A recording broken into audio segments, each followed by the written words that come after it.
introduce yourselves, whatever you prefer. Okay. Actually, I think I would like, even if you do post them, I would just like to hear you all introduce yourselves. Okay, we will send our roster and we will introduce ourselves now. Great. Good morning. My name is Katie Dolan, and today I will be conducting the direct examination of Detective Jordan Markowitz, the cross-examination of Professor Van Owen, and giving the closing arguments on behalf of the prosecution. Thank you. Thank you, Ms. Dolan. Hello, my name is Mallory Hobson. Today I will be conducting the opening statement, the direct examination of Kyle Kuzak, and the cross-examination of Avery Becker. All right, thank you, Ms. Hobson. Good morning, Your Honor. My name is Remy Peck, and I will be conducting the direct examination of Alex Cifuentes and the cross-examination of Taylor Perkins. Thank you.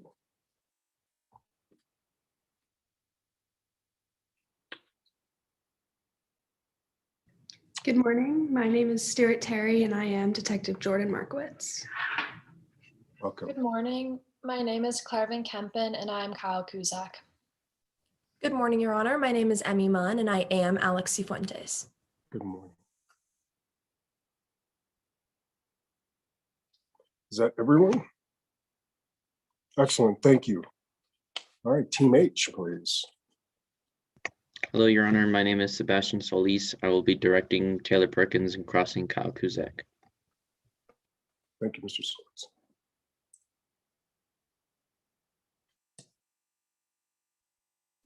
Good morning, Your Honor. My name is Manus Largan, and I'll be directing Blake Van Owens and crossing Alex Cifuentes. Mr. Largan. Good morning, I'm Lena Dudgeon. I will be crossing Detective Jordan Markowitz and directing Avery Becker and closing statement. Thank you.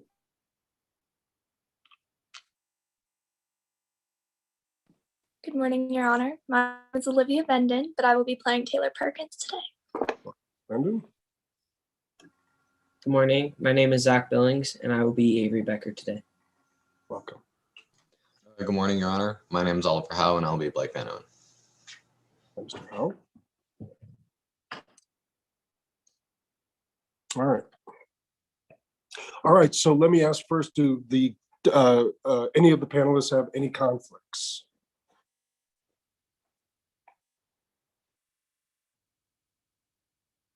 All right. So the round will be taped. Usually we would ask if people are taping, but it's being recorded as we speak. All right. All right. So the Colorado Bar Association might be taking screenshots of the competition during this round. Team participation in the tournament grants automatic permission for the Bar Association to use these photos in their publications. Let's see.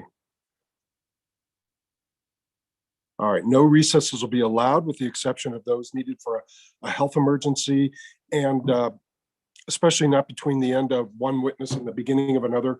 But honestly, we are going to be flexible given the constraints of technology. And, you know, I'm in a courtroom every day and things happen constantly. So we will be flexible as needed. And I promise to, you all have worked very hard to get here. So we're going to make it work. All right. Any of the scoring panelists have any concerns about anything we're doing so far? All right, thank you. All right. All right, any disputes arising during the course of this competition will be reported in accordance with the competition rules. Excuse me, must be reported according to the rules. Compliance with the time requirements will be considered in scoring individual performances. Let's see. All right. All right, so let me start with the team members, and we're going to ask everybody to raise their right hand. So team members, do you promise that the presentation that you're about to give will faithfully and truthfully conform to the facts and the rules of the mock trial competition? Any no's? Don't know if all right, good. All right, witnesses, Do you promise that the testimony you're about to give will faithfully and truthfully conform to the witness statements, that you won't add material facts or opinions that are not contained in the case problem, and that you'll follow the rules and the procedures of the mock trial competition? Okay, thank you. Gallery members, including teachers and attorney coaches, family members and friends, please raise your right hands. Do you promise to represent yourselves as positive role models and to behave in a manner that exemplifies ethical and professional sportsmanship during and after this mock trial competition? I hear a big yes for that. And finally, scoring panelists, do you promise to adjudicate this mock trial competition as fairly and objectively as possible in accordance with the facts, procedures, and rules of the mock trial competition? Yes. All right, good. All right.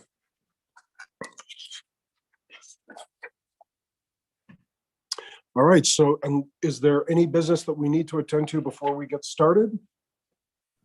Your Honor, may the prosecution present some preliminary matters before we begin? Yes, Ms. Dolan. All right. So the parties reached an agreement on the list of stipulated facts. Would you like a copy of the list, or would you like us to read off the stipulations? I'm going to ask the scoring panelists. I'm happy to have you read them off. Do the scoring panelists have any preferences?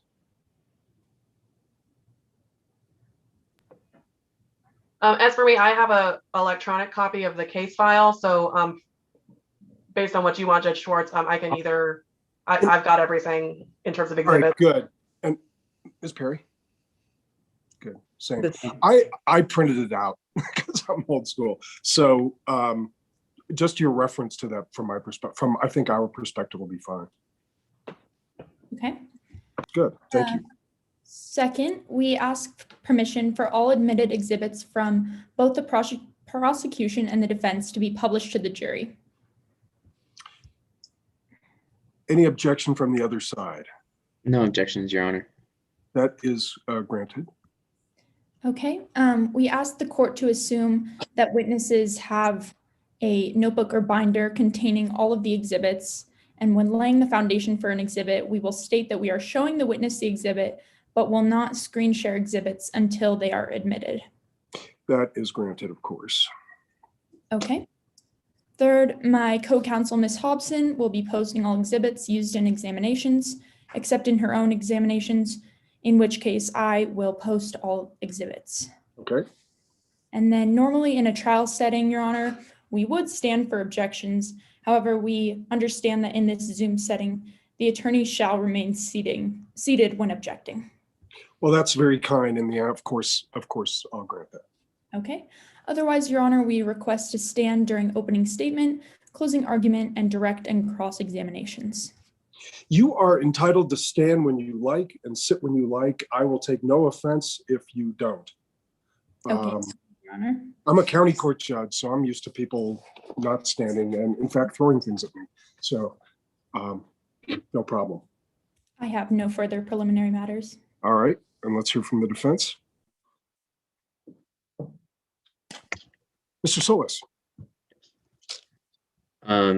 Is it Solis or Solis? Solis. Solis, Thank you. excuse me. You're welcome. We would like all of the same, pretty much. Preliminary. That is what's good for the goose is good for the gander. So all those stipulations apply in both directions. Yes. Okay. Thank you. Great. All right. With that, are we ready for opening statements? Yes, Your Honor. All right. All right. And I assume our scoring panelists are ready as well. All right, Ms. Hobson. His heart is nearly thumping out of his chest. His breaths become faster and faster. His head is filled with rage and hunger for revenge. He tries the front door, locked. He ducks around the side of the house and into the backyard. He tries the back door. It slides open with ease. He slips inside the house, crossing the line from trespass to burglary. He assumed his coach would be at work. He was wrong. Mackenzie Brackman surprised him. They physically fought, knocking over furniture, plates, scuffing up the floor, until he finally got a hold of the murder weapon, a kitchen knife, and stabbed Mackenzie Brackman. Whether it was a spur-of-the-moment decision or not, he had done it. He had killed his mock trial coach. As Coach Brackman was left lying in a pool of his own blood, the defendant, Avery Becker, realized he had just committed murder and how his plan for payback had gone terribly wrong. The evidence in this case will prove exactly what I've just told you. Maybe Avery didn't cross that threshold with intent to kill, but once he stepped through that doorway intending to harm his coach's house, whatever followed next would be his own fault. As you will learn through Jury Instruction 7, the law allows prosecutors to charge felons with murder for any death that occurs during the commission of a felony. So, when the defendant broke into his coach's home, what was a felony of second-degree burglary became the felony murder he is charged with today in this case.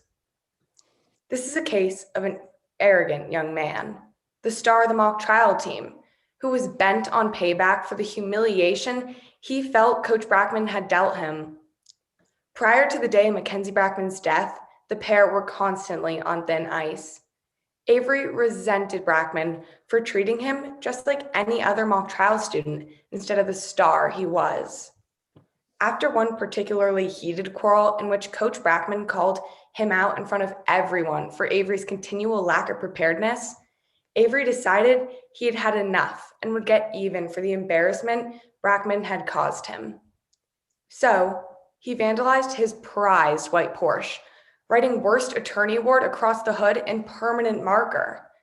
When Coach Brackman discovered this, he screamed at Avery that he was off the team for good.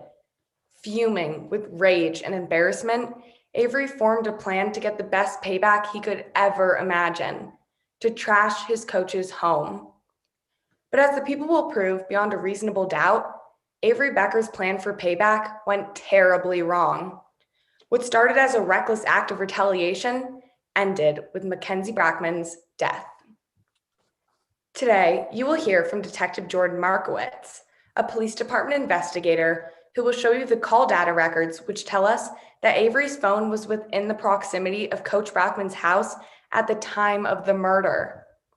These records will also tell us that Avery's best friend Taylor Perkins was desperately trying to get a hold of him on the day of the murder, but her repeated texts and calls went unanswered. Cal Kuzak, an expert crime scene reconstructor, will testify how Mackenzie Brackman was murdered and the details of the struggle between the two over the murder weapon. Lastly, Avery's friend and fellow teammate Alex Cifuentes will testify about the text messages she exchanged with Avery. In those texts, Avery openly admits planning to go to Coach Brackman's house to trash it. The defense will implausibly allege that Alex stole Avery's phone to set him up and faked those texts. They will also allege that Avery couldn't have committed this crime because he was with Taylor the whole day of March 6th, looking at the mall for Avery's lost phone. But the only person who can testify to this is Taylor, the only alibi witness. Even if Avery didn't go into that home intending to harm her coach, Mackenzie Brackman is dead because of Avery Becker. Avery illegally entered Coach Brackman's home to teach him a lesson and was left with payback gone wrong. Thank you, Ms. Hobson. Mr. Solis? Yes, if it please the court, Your Honor, ladies and gentlemen of the jury, opposing counsel. Today, you're going to learn that the prosecution's entire case is based off of a ring and a ping. Today, you're going to learn that an unreliable cell phone tower ping and ring doorbell will be the base of the prosecution's entire case. Ladies and gentlemen, I am Sebastian Solis, and together with my colleagues Manus Largan and Lena Dudgeon, represent Avery Becker, who stands here been having charged with felony murder. The case before you involves the death of Mackenzie Brackman, a criminal defense attorney and mock trial coach at Colorado High School. On Friday, March 6, 2020, Detective Jordan Markowitz responded to a report of a person possibly passed out on the front porch. turned out that that person had died due to a singular stab wound. The evidence will show that Detective Markowitz began the investigation by accessing the deceased's phone, then discovering activity from mock trial. Colorado High School provided a list of contact information for members of the mock trial team. The first student contacted, Alex Cifuentes, pointed Markowitz to Avery Becker as having been kicked off of the mock trial team, and stating that he would be trashing Brackman's house while Brackman was at work. Markowitz interviewed Cifuentes, and he recounted a string of texts between himself and Becker, but failed to bring her phone to the interview. Cifuentes later sent screenshots of the text in question to Markowitz, but the original phone record of the text will not be in evidence here today. In addition, Markowitz and Cifuentes, the prosecution will call Kyle Kuzak, a crime scene reconstructionist. Kuzak will testify that an unknown intruder entered the home of the deceased, and the deceased sensed the presence of the intruder and armed himself with a large kitchen knife. That a struggle began at the back door and continued throughout the kitchen. The perpetrator gained control of the knife and stabbed the deceased once in the back. Kuzak will also lay out the theory that the struggle occurred in close proximity, hand-to-hand like combat, and that during the combat, the victim placed the perpetrator in a bear hug, from which the perpetrator reached around and stabbed the victim in the back with such force that a 7.5-inch blade penetrated the victim's shoulder blade and nicked his aorta. Finally, Kuzak will testify that the weapon was found beside the victim after having been pulled out of the shoulder blade, even though his aorta had been punctured. To help clear Becker's name, the defense will call Taylor Perkins, Professor Blake Van Owen, and Avery Becker. Taylor Perkins does not need to be here. She is here to tell the whole truth and nothing but the truth, and she will testify that she and Avery Becker were nowhere near the crime scene when the crime was committed, and was with Avery the entire day, looking for Avery's lost phone. Taylor Perkins is here to show that Avery Becker had no motivation to commit this heinous crime, and Taylor Perkins is here to show that Avery Becker is not a vicious person. Avery Becker is also testifying today, and he was practically blindsided by the accusations brought up by the prosecution. He's here today to clear his name and to tell you his side of the story. He will tell you about how he had no real passion for mock trial and was merely annoyed by his removal from the team. He will also tell you that he has no idea where the victim lived and was not there at the time of the crime. Professor Van Owen is also here today. Van Owen is a former police officer and now private investigator and teaches at police practices at CU Denver. In reviewing the evidence and conducting his own investigation, Van Owen has noticed inconsistencies in the prosecution's case, and he will testify about the rushed investigation, such as the murder weapon's origin, scuff marks that cannot be determined when or who made them, and the nearly impossible way the prosecution says the victim was killed, along with problems with the prosecution's physical data, including the screenshots of text messages that were taken of Avery's alleged plan, even though such screenshots can be doctored. The inaccuracy and lack of reliability of cell tower evidence being put forth, and the general sloppiness and negligence of the police and prosecution, including their failure to look for any other suspect, such as Blair Rollins, who will be shown to have a superior motive to Avery Becker's, and has been nowhere to be found since the day of the murder. The prosecution must prove all aspects of its case beyond a reasonable doubt. Please listen carefully to the testimony being presented here today, and be aware of what's not being presented today, including any eyewitness who saw the crime being committed, any definitive identification of the perpetrator, or any other forensic evidence tying Avery Becker to the crime scene, or investigation of any other suspect. Ladies and gentlemen of the jury, at the end of the presentation of evidence, co-counsel Lena Dudgeon will summarize and will respectfully ask for the verdict of not guilty, asking you to avoid putting an innocent young man in prison. Thank you. Thank you, Mr. Solis. All right.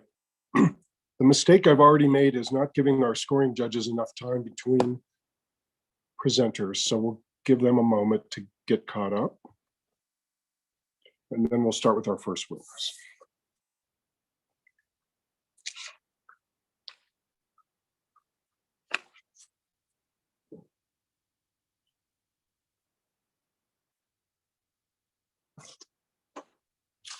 All right.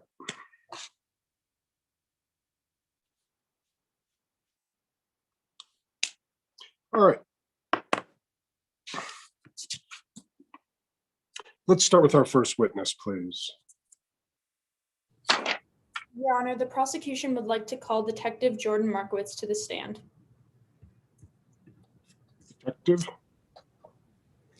Okay, can you please state your name for the record? Morning. Let me swear the witness first. Oh, sorry, go ahead. That's okay. Do you solemnly swear or affirm under penalty of perjury that the testimony you're about to offer in this matter will be the truth, the whole truth, and nothing but the truth? I do. Excellent. Counsel? Yes, Your Honor. Could you please state your name for the record? Good morning. My name is Detective Jordan Markowitz. Detective Markowitz, why are you here today?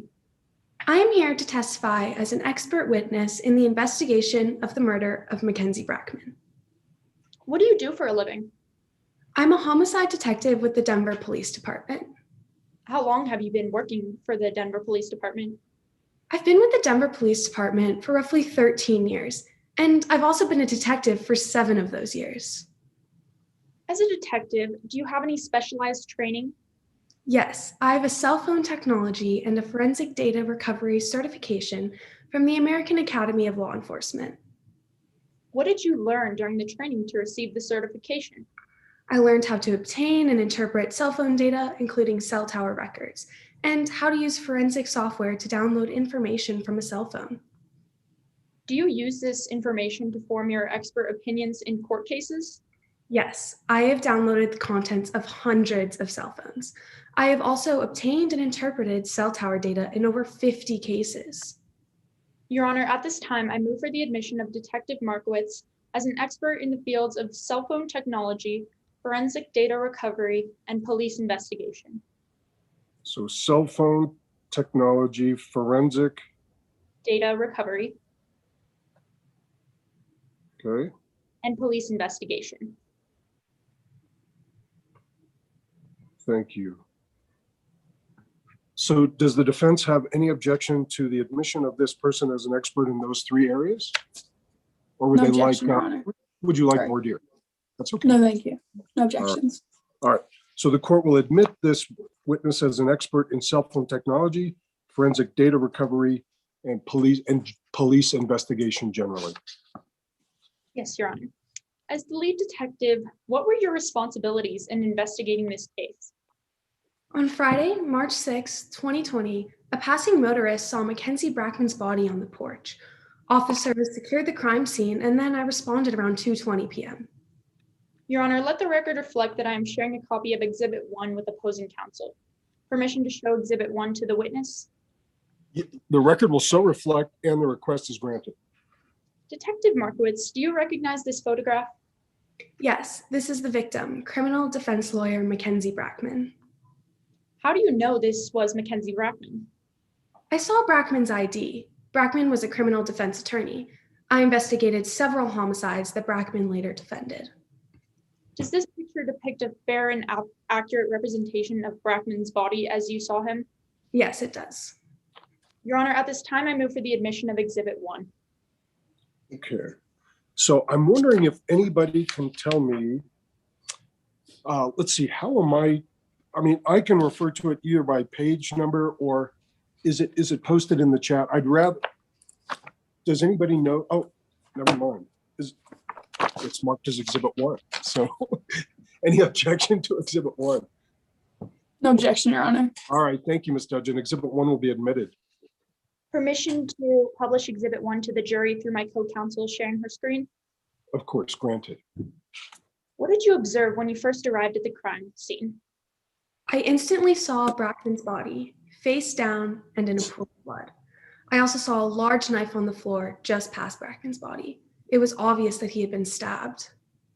Did you notice anything else on the front porch? I noticed a Ring doorbell. Then I walked around the house and spotted 2 more cameras aimed at the gate to the backyard and the back door. Okay, so once you went inside the house, what did you observe? The residence was slightly in disarray, but I couldn't tell if this was the result of a struggle or just the normal state of the house. Let the record reflect that I'm sharing copies of Exhibits 7 through 9 with the opposing counsel. Permission to show Exhibits 7 through 9 to the witness? Granted. Do you recognize these pictures? Yes, these are pictures from inside the house.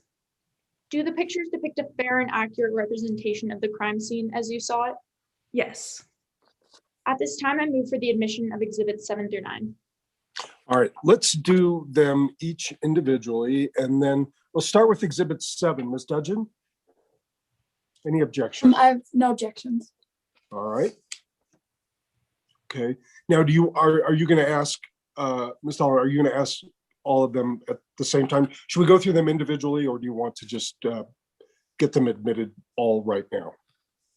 They're all relatively similar. They're all just pictures of the crime scene.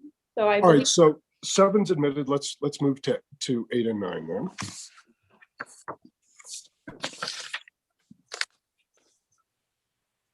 And go ahead and inquire as to 8. Okay. Does this picture also depict a fair and accurate representation of the crime scene? Yes, it does as well. Okay. So you're offering 8. 8 will be admitted, assuming no objection. Okay. And go ahead with 9. And also same with 9. Is this a fair and accurate representation of the crime scene as you saw it? Yes. Move for the admission of exhibit 9. Ms. Dudgeon? No objections. All right. Thanks for your indulgence, but I think that for record, to make as good a record as possible, we need to do it individually. So 7, 8, and 9 are admitted, and you may proceed. What do these pictures show?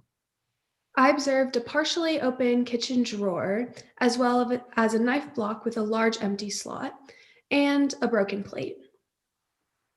Okay, now what did you do next in your investigation?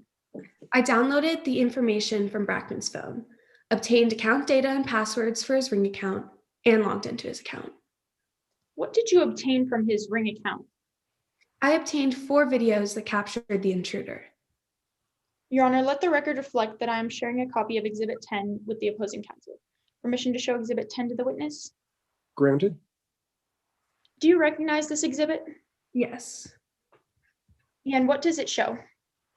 Exhibit 10 is a video of the intruder trying the front door. Okay, move to admit Exhibit 10. Any objection? No objection, Your Honor. 10's admitted. Let the record reflect that I am sharing a copy of Exhibit 11 to the witness. Now, do you recognize this video? Yes, this is a video of the intruder entering Mackenzie Brackman's back gate. Move for the admission of Exhibit 11. No objections. 11's admitted. And now, let the record reflect that I'm showing Exhibit 12 to the witness. Do you recognize this video? Yes, and this is a video of the intruder entering Brackman's back door. Move No for the objection. Sorry. And then It's admitted.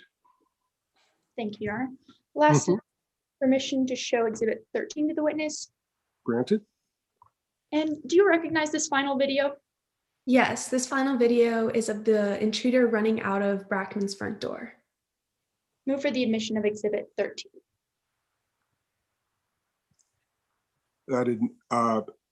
It's admitted. Okay. Now, what do these videos specifically show? These videos show the intruder wearing what looked like a Halloween mask and gloves. The intruder tried the front door, but it was locked. They then entered the backyard through the gate and entered the residence through the unlocked back door. Lastly, a few moments later, the intruder ran out of the front door. And what did you conclude from these videos?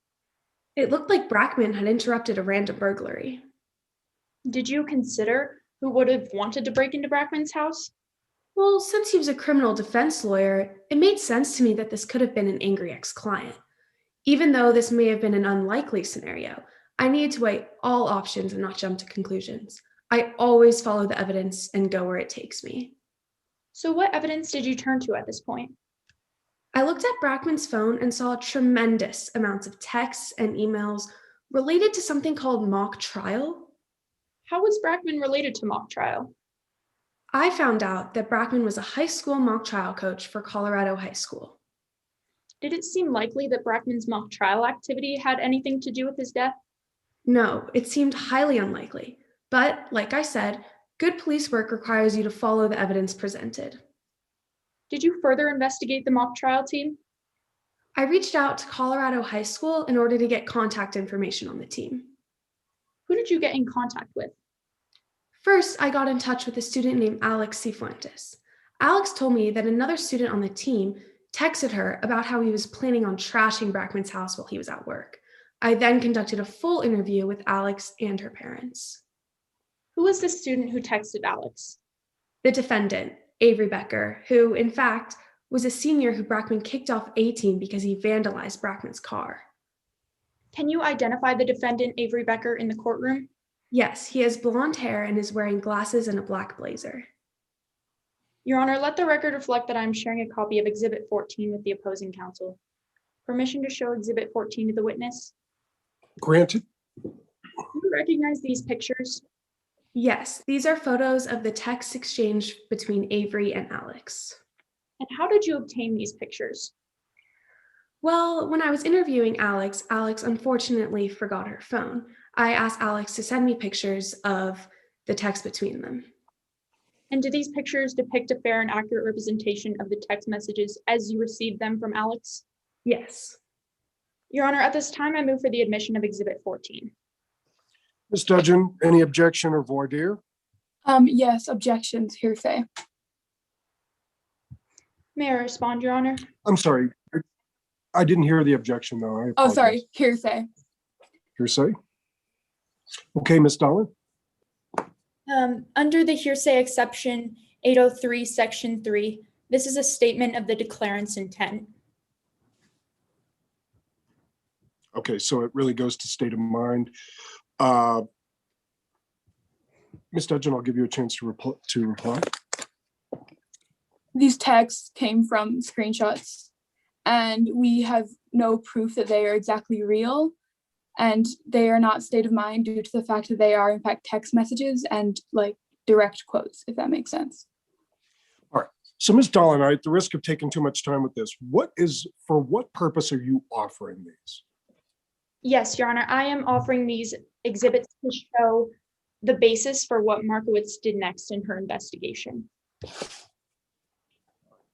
The objection is going to be overruled. The court finds that these are not offered to support the truth of the matter asserted.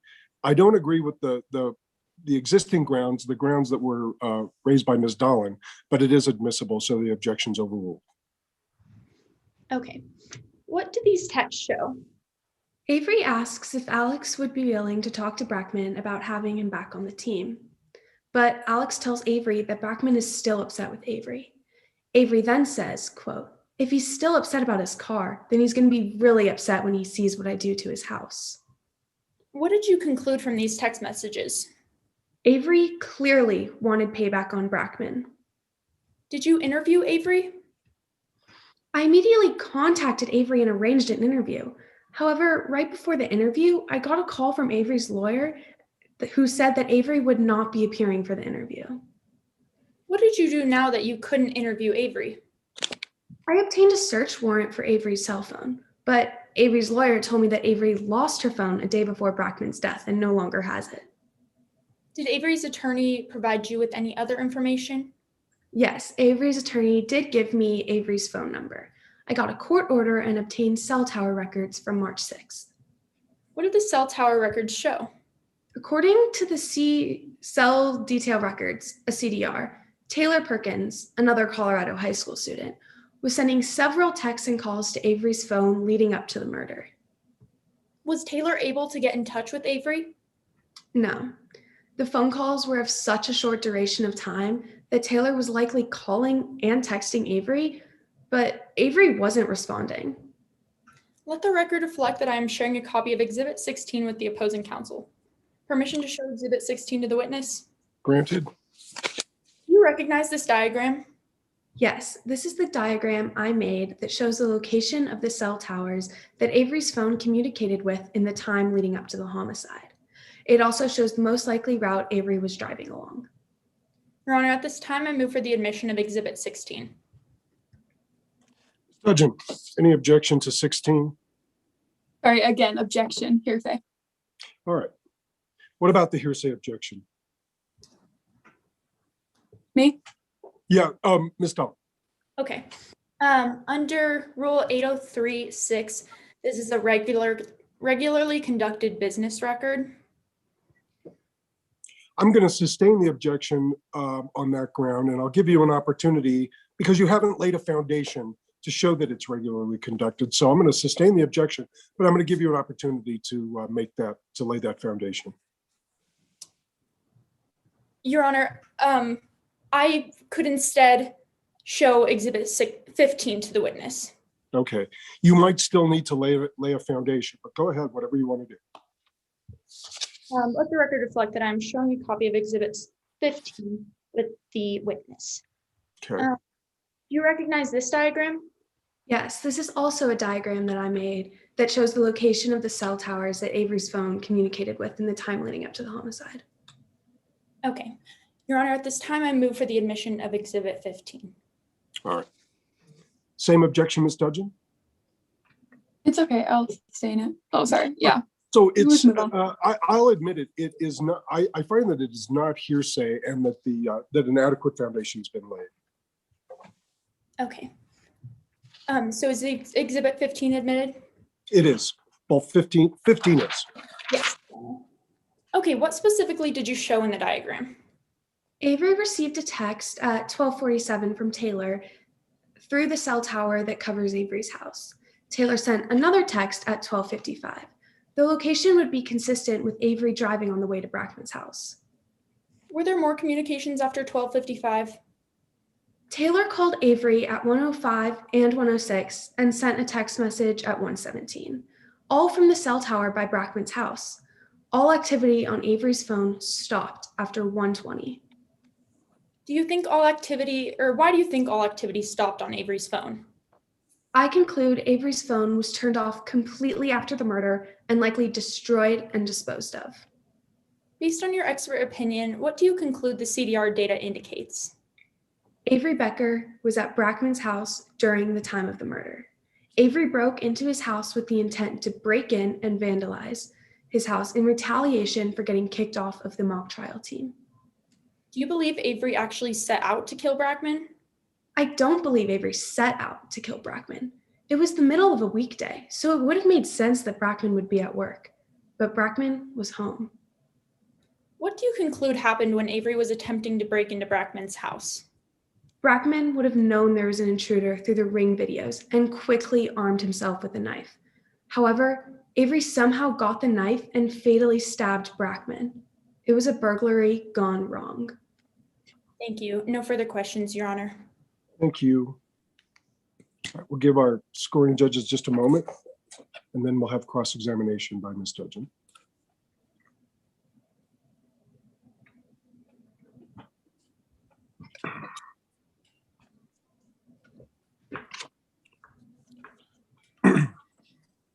All right, cross-examination, please.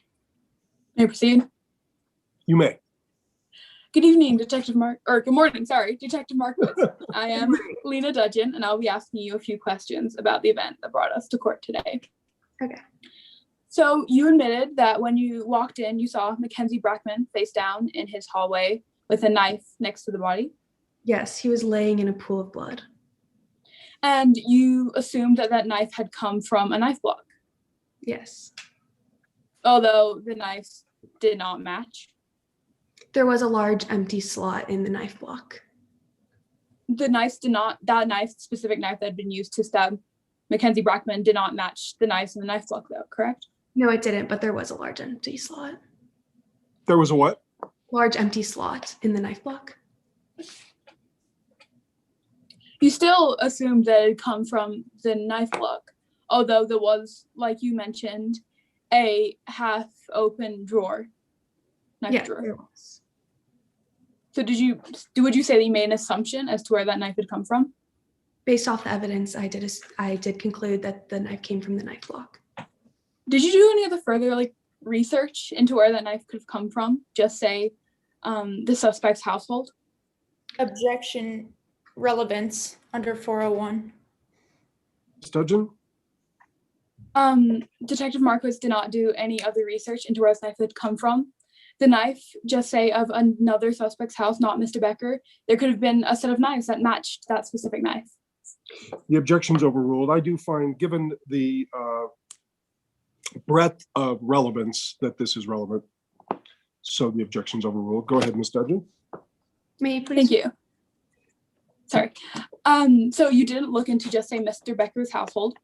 Yes. And you never even had a warrant for his house, did you? No. Do you think you could have obtained a warrant from his house, much like you did for the phone? Well, I was investigating this case. I was the lead detective, and I trust my training and experience. Do you find that if you would have perhaps had a warrant for the house, you could have obtained more evidence or lack thereof? As I said, I trust my experience and my training and my investigation skills as well. Okay, thank you. So when you entered the house, there was blood spatter on the floor? Yes, there was. And photos were taken of it by your forensic team? Yes, they were. And those files had become corrupted? Yes, unfortunately, the files were corrupted.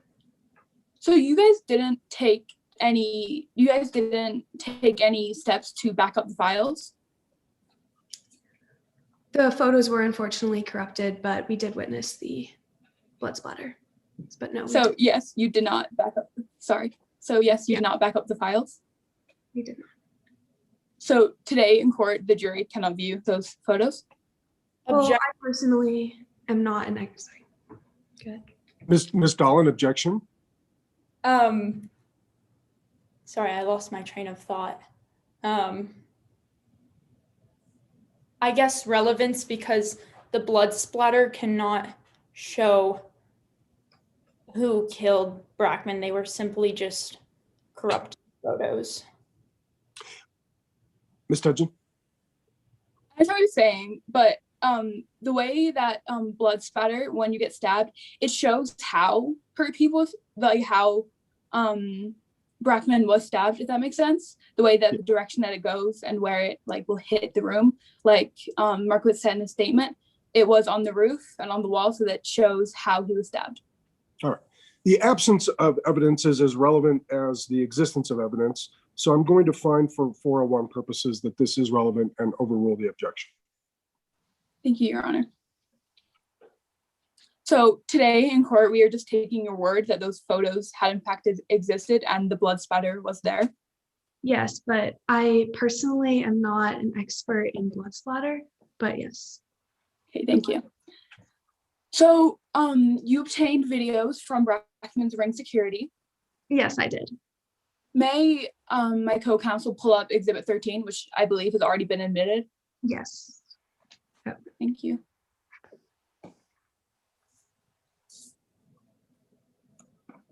Sorry. That's right.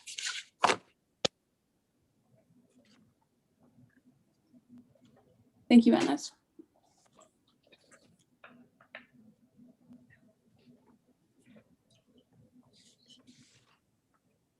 Okay. Apologies, Your Honor. I'm sorry. Would you like me to play it again? My screen stopped sharing for some reason. If you could, okay. let's and we'll stop timing during this brief interlude here. But well, I'll tell you what. Okay, my Ms. apologies. Dudgeon, that's okay. That's okay. Ms. Dudgeon, do you want to replay it? We'll stop the clock for it, or do you want to just go ahead? Well, I understand that Detective Marcus has probably already watched and like heard those videos. Okay. Yes, right. And so has the court already. So I don't really. Okay. It's not that relevant. Thank you. So so that shows the suspect running out of the household, if I'm correct? Yes, it does show the intruder leaving Brackman's house. And so you know that there's absolutely no identification of the suspect during this? Yes, the intruder was wearing a Halloween mask and gloves. So it does not show any identification of the suspect?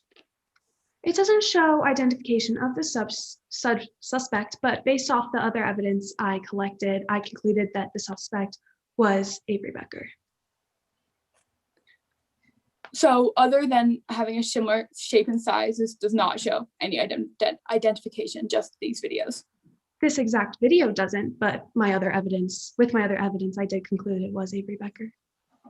Thank you. So nor does this show a time or date. No, but I did collect the videos from March 6th. And if you listen to the background, what do you hear? You hear a door opening and a door closing, right? Yes. And you hear like some other street sounds? Yes. Is that all that you hear? Yes. Objection. I don't understand the relevance of this line of questioning. Sturgeon? What I'm trying to get at is the fact that you don't hear Brackman screaming, "Oh, he stabbed me," or any just noises from inside the house. It's marginally relevant, so the objection will be overruled. I do believe that in this last video, Brackman was already dead. But if he had been stabbed, you concluded that Brackman was chasing the assailant out of the house. And so at that point, when he was leaving the house, he wouldn't have been dead yet. We'll let the jury figure that out. Okay, thank you.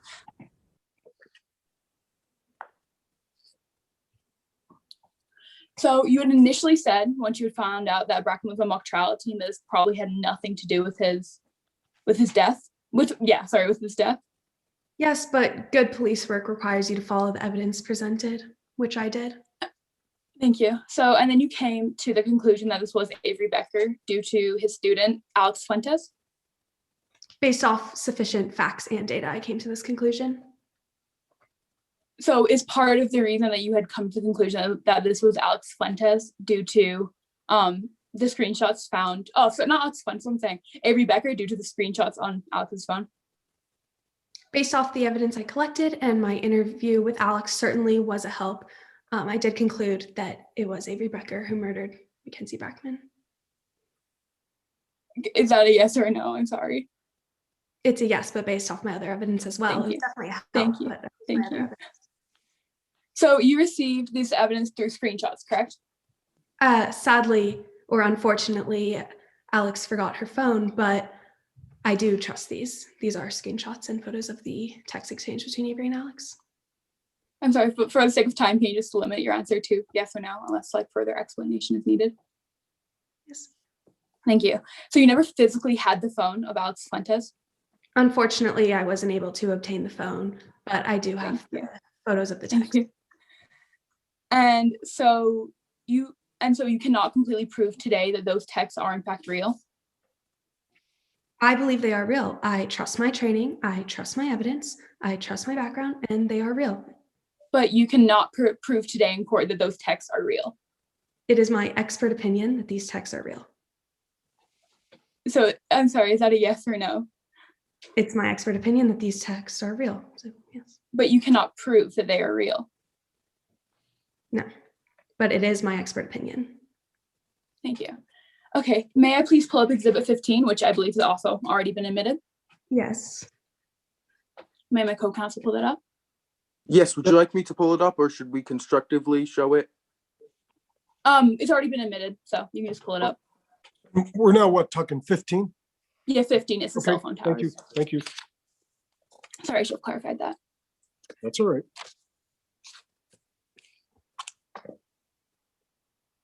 Go ahead. There we go. Thank you. So you know that the first contact to the phone of the day was at 12:47 in the morning? Yes.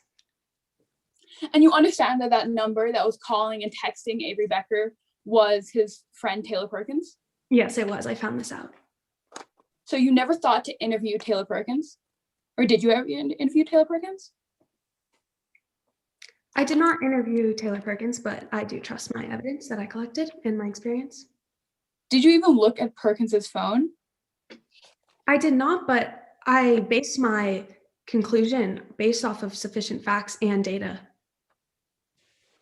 So you do understand that Taylor Perkins is in fact Avery Becker's alibi? Yes. And Becker's lawyer had mentioned that he had lost his phone on March 5th. They did claim this, but personally, I do not believe this accusation based off of some of the evidence that I collected. I understand that, thank you. But the only records that you have are from March 6th? Yes, they are. If you obtained the records from March 5th, could you have seen where the phone was on March 5th? I could, but I didn't because I trust my evidence and I believed I only needed to collect March 6th. If they were lost, would the of records look similar? I believe that the phone was not lost. Okay, I understand that. Thank you. Okay, so if you look back at the exhibit, you note both Blair, Becker's, and Rollins' homes, correct? Yes. And did you know that Rollins was a suspect? I do not believe that Rollins was a suspect. I did not claim that Rollins is a suspect. I believe that Becker, but I do know that Rollins is a suspect. So you are aware that he is currently missing? Yes, but I did not. I believe that. And did you, yet you didn't do any further research into Blair Rollins? Well, the facts and data that I collected proved that Avery Becker was the murderer. I'm really sorry, but can you just say yes or no for your answers? Yes. And you are aware that his father, in fact, went to prison due to the actions of Mr. Brackman? Yes, I am. It's unfortunate. So you assume that Becker left his house about 12:50? Yes. And the phone got turned off at 11:20? Yes, and I believe that Avery turned the phone off completely and later just. I understand that. Thank you. So that gives Becker 30 minutes to leave his house, get to Brackman's house, murder him, and then turn his phone off? Yes. So did you ever drive the route that you suspected he took to see how long that would have taken? I drew a line between it. So the exhibit also states that Becker was at the phone at 12:55 p.m. Yes, and this time was consistent with driving. And the cell phone tower that pinged off was at the mall? Yes. And so at 1:05, 1:06, and 1:17, you assumed that Brett Becker was at Brackman's house? Yes, that is where his phone connected to the cell phone tower. So does the fact that his phone had pinged off the tower at 12:55 assume the fact that he was at the mall? It shows that at 12:55 he was driving. Could he have been at the mall though? I believe that he was driving on the road to Brackman's house. Thank you. And one final question. Are you aware as to who Brian Digby is? Yes. Thank you, Your Honor. No further questions. All right, thank you, Ms. Dudgeon. All right, redirect.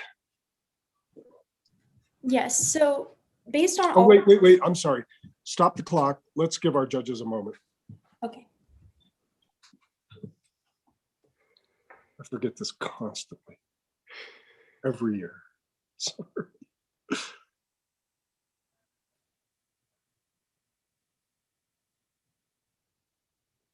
All right. Oops. Sorry. That's okay. It was me last time. All right. Redirect, please. Detective Markowitz, based on all the facts and data available to you, in addition to your training, who do you believe killed Brackman and why? It is clear that Avery Becker killed Brackman in retaliation for getting kicked off the mock trial team. Thank you. No further questions. All right. Thank you. May this witness be excused? Yes, Your Honor. Okay. All right, we'll give our judges just another moment and we'll let the people call their next witness.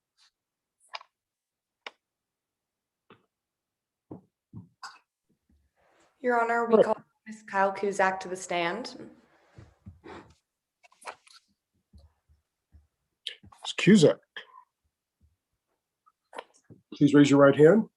Do you solemnly swear or affirm under penalty of perjury that the testimony you're about to offer in this matter will be the truth, the whole truth, and nothing but the truth? Yes. And, all right, thank you. Please introduce yourself to the court. Spell your name. My name is Kyle Kuzak, and that is spelled Kuzak. Thank you. All right, Ms. Hobson. Ms. Kuzak, why are you here today? I'm here today to discuss the murder of attorney Mackenzie Brackman. Can you tell us about your career? Yeah, so I am currently a crime scene reconstructor, and I've been working as one for the last 19 years. What does your occupation require you to do?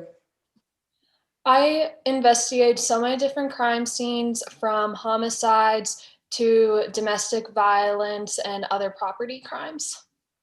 Can you explain the standard procedure you conduct? Yes. So with all my investigations, I assume that they are going to trial, and I then get together all of my evidence and thoroughly examine it, and I approach this through a 5-step process. Can you explain this 5-step process?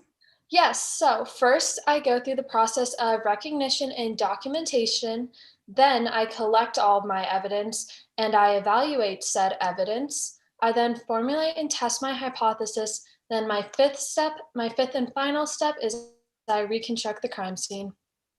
Your Honor, I tender Ms. Kyle Kuzak as an expert witness in crime scene reconstruction and investigation. Mr. Solis, would you, any objections, or would you like to conduct voir dire? No, Your Honor. Thank you. All right. All right. So you're offering, tell me again, Ms. Hobson, crime scene investigation. And reconstruction. All right. She is admitted as an expert in crime scene investigation and reconstruction. Your Honor, I am sharing with my opposing counsel what has been marked as Exhibit 17. Permission to share with my witness? Granted. Ms. Kuzak, could you tell me what this is? Yes, this is a copy of my witness tracking sheet and flowchart. Did you prepare this document? Yes, I did. Was this document made near the time of the murder? Yes, it was. Was this document made using information and analysis you acquired in your reconstruction of the crime scene? Yes. Is it your regular practice to make a document like this one? Yes, I do it with all of my cases. Your Honor, we move for the admission of Exhibit 17 into evidence. Mr. Solis, Exhibit 17. No objections, Your Honor. 17 is admitted. Permission for my co-counsel to publish to the jury? Granted. Thank you. Can you elaborate on your witness tracking sheet and flowchart? Yes, of course. So pretty much it summarizes all of the main points of information from all of the witnesses and suspects' testimonies. And then I like to show how everything is related together through physical and chronological relationships. Ms. Kuzak, did you visit the crime scene? Yes. And after visiting the crime scene and reviewing the evidence, did you draw any expert conclusions? I believe I did. So someone with the similar height and build as the defendant entered Mr. Brackman's porch, and then they continued onto the south side of his residence, where they were picked up on a security camera, and then they later entered the house through the back door. Where in the house did you investigate? Everywhere, but I mainly made my discoveries in the back of the house. What were these discoveries? So there were scuff marks on the kitchen door, or on the near the kitchen door, which suggested there were signs of a struggle between the victim and the intruder. And then there was also a broken plate that was most likely broken during this struggle. Did you notice anything else while investigating throughout Mr. Brackman's home?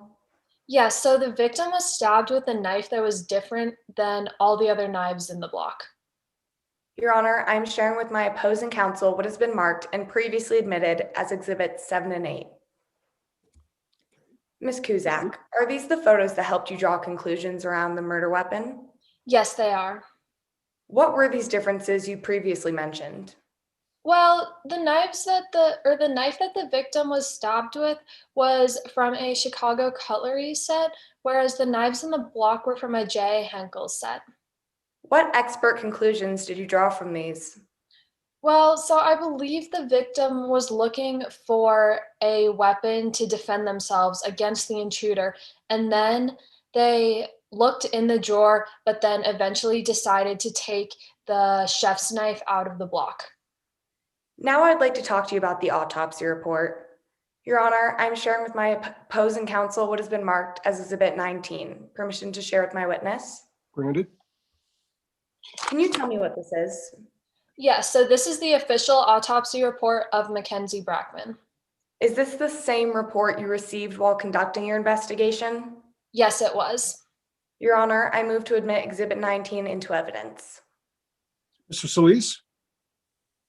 No objections, Your Honor. All right. In that event, Exhibit 19 will be admitted. Ms. Cusack, in your expert opinion, what did you conclude from this report? Well, the victim was stabbed only once, and it was in his shoulder blade. And I do not think that the intruder and Mr. Brackman were engaged for a long time before he was fatally stabbed. What is the final conclusion you drew from this? It seems that after the victim approached, they fought over the knife, which resulted in signs of a struggle, such as the broken plate and the scuff marks. What do you think about the victim's awareness of the intruder at the time? Well, for Mr. Brackman to be stabbed in the back, he would have needed to be surprised by the intruder or unaware of their presence. But given the circumstances, I do not think that was possible. Could you elaborate on these circumstances? Yes. So with the back door opening and the ring alerts, Mr. Brackman would have surely had to be aware of the intruder. And the theory that the victim was stabbed at his kitchen table does not explain the open knife drawer, the empty slot in the block, or the scuff marks or broken plate. In your expert opinion, what happened in this case? I believe that it was a home invasion gone wrong, and it resulted in the death of Mackenzie Brackman. Thank you, Ms. Cusack. I have no further questions. All right. Cross-examination, please. Of course. Ms. Kuzak. Oh, wait. I'm sorry. Oh. Again, stop the clock timers. Let's give our judges a moment. Yeah.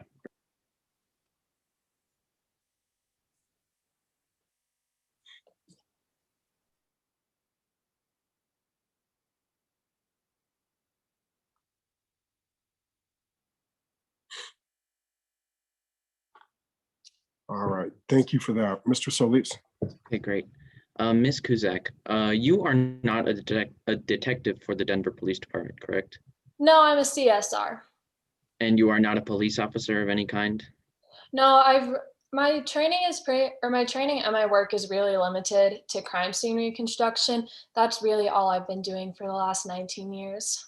Yes, and in your statement, you do not write about any education you received for your CSR position, correct? No, because I really think that my experience of doing this for nearly 2 decades speaks louder than my education.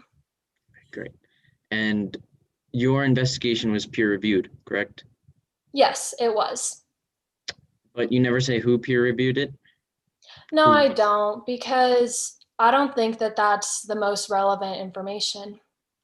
Really? Because it could pretty much be anyone who reviewed it. Well, right? my peers work at the Denver Police Department. Oh, okay, that is not in your statement, but okay, I'll move on. Let's talk about the murder weapon, okay? This murder weapon was a knife, correct? Yes, it was. It was from a Chicago cutlery chef set. And this knife, where did it come from in the house?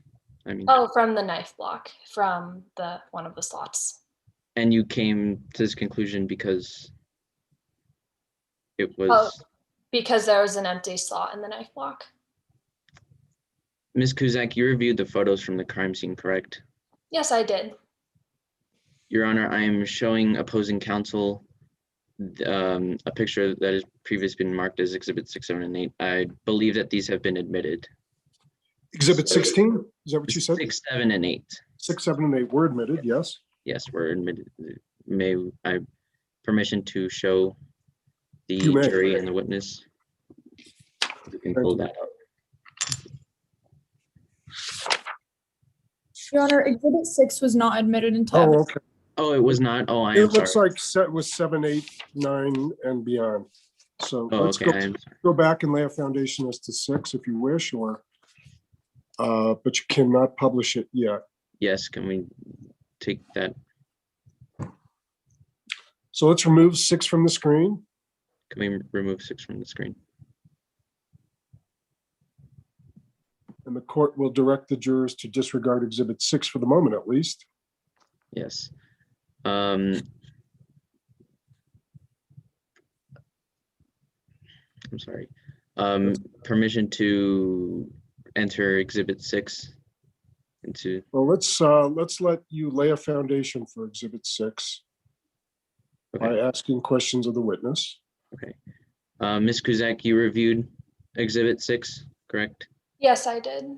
And you, this is a picture of the murder weapon, correct? Yes. And, permission to constructively approach the witness and show exhibit Yes, 6. granted.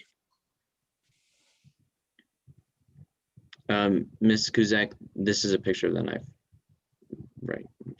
Yes, it is the murder weapon. I asked permission to admit the exhibit 6. All right. So witness, Ms. Kuzak, was that picture taken at or near the time of the investigation that you performed? Yes, it was. All right, exhibit 6 will be admitted. You used this evidence to form your conclusion, correct? Yes, I did. I really tried to use all the evidence to really form the best conclusion. But the murder weapon is not the same brand of knife from the knife block. No, it's not. I mean, I think it's possible that he would have lost it and then just replaced it. But did you look for any knife that at least looks similar to the ones in the knife block? No, I was really just focusing on what the evidence that was in front of me. So you simply assumed that the knife was missing from the knife block and that must be the origin? I wouldn't say I simply assumed. I would say that I really constructed a thorough conclusion rather than made an assumption. Okay. May we take down the exhibits, please? And let's talk about the scuff marks on the floor. Small scuff marks were found on the floor, correct?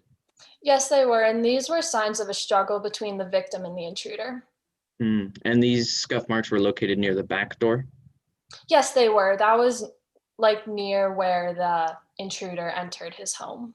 Yes, and you reviewed the ring videos? Yes, I did. Did you have photos of Coach Brackman's house before March 6th? I didn't, because there was no reason for me to have photos of his house. And did anyone check Coach Brackman's shoes to see if he could have created the scuff marks over time?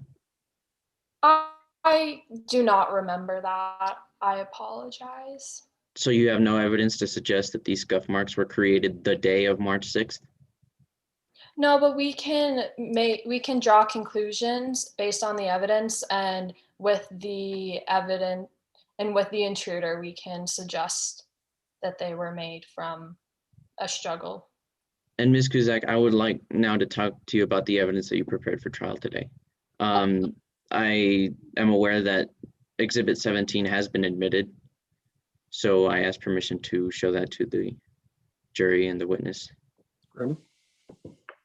If we can pull that up.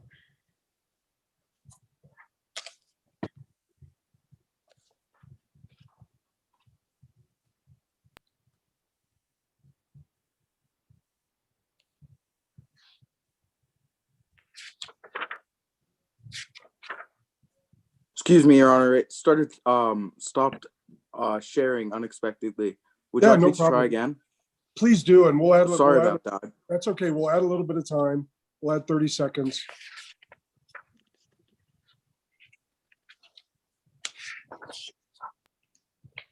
Thank you, Mr. Manning.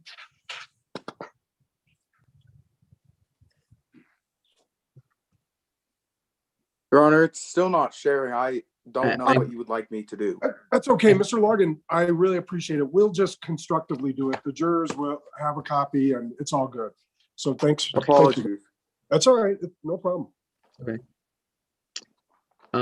Ms. Kuzak, let's go in chronological order based on the interview report dates. The first two people who were interviewed were Josiah Mitchell and Brandon Digby, correct? Yes, they were. Who is Brendan Digby? He is suspect number 4. Or yes, number 4. So he's listed 4th on the list. Okay. And the spreadsheet lists Avery Becker as suspect number 1, correct? Yeah, because based off of all the evidence, it was decided that she is the number 1 suspect. So yes. And the interview report date was June 5th, 2020, right? Yes. Alex Fuentes is listed as suspect number 2. Yes. And the interview report date was June 6th, 2020, correct? Yes, that is correct. And Blair Rollins is listed as suspect number 3, correct? Yes. But Blair Rollins has no interview report date? No, it's really not my job to interview them. So I really just focus on reconstructing the crime. But it is your spreadsheet. Yes, it is, because I did use all the evidence I'm provided with. Yes. It's just not my job to interview. And Blair Rollins, suspect number 3, is identified as unlocated party on the spreadsheet. Yes. And to the best of your knowledge, no investigation was ever opened against Blair Rollins? Yeah, to the best of my knowledge, it wasn't, because he disappeared. And so I'm not really sure what happened there, since, again, I wasn't supposed to ever interview him. So I don't know much about him. Okay, no further questions, Your Honor. All right, we'll give our judges just a brief moment. And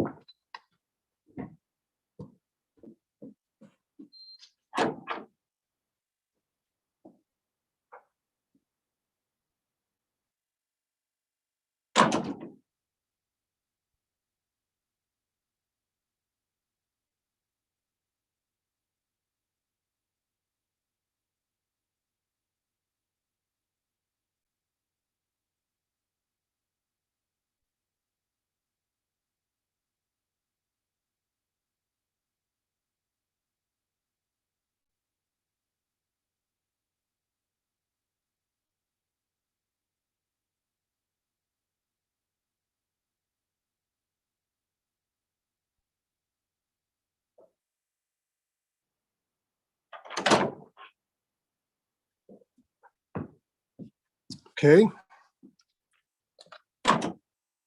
Ms. Hobson.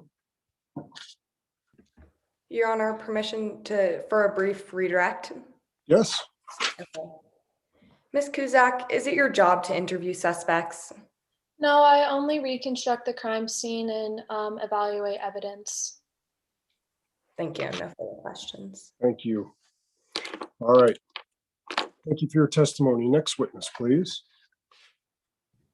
Our prosecution would like to call Alex Fuentes to the stand. Okay.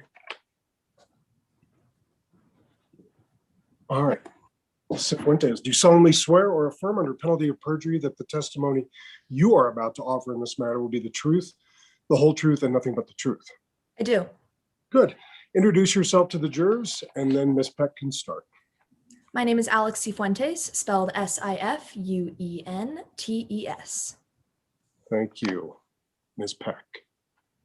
Ms. Fuentes, where do you go to school? I go to Colorado High School. Are you a member of the mock trial team? Yes, I am. And who is on your team? Avery Becker, along with Taylor Perkins. Who is your coach? Mackenzie Brackman. Could you describe your experience with him as your coach? I really enjoyed having him as a coach. The experience was very enjoyable. What is your relationship with Avery Becker? Avery and I have been friends for a while. She actually convinced me to try out mock trial. But high school's pretty busy, so I really only see her at mock trial practice. How are Avery's mock trial skills? Impeccable. Although sometimes she's unprepared, she's exceptionally good at improvising and working on her feet. But that unpreparedness sometimes causes a bit of anxiety for the team. Could you describe that anxiety you observed?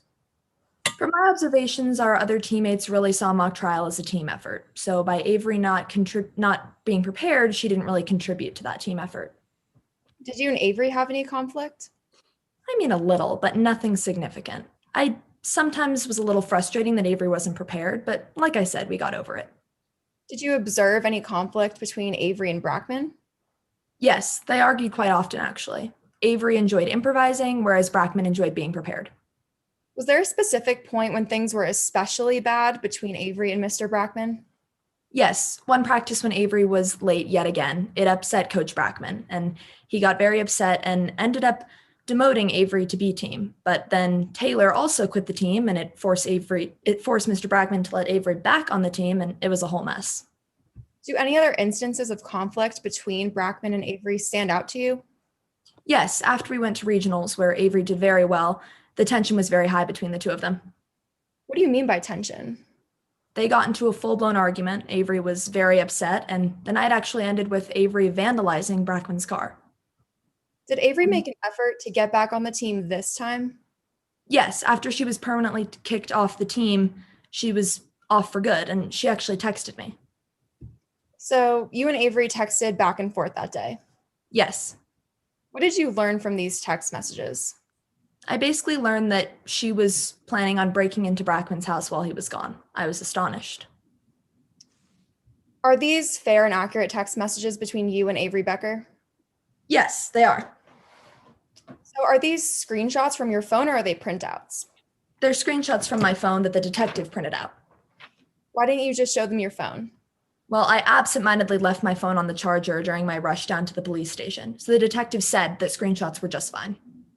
What did the text say? Avery was basically blatantly saying that she was going to do something to Brackman's house, and I was just responding with questions about why she would do that.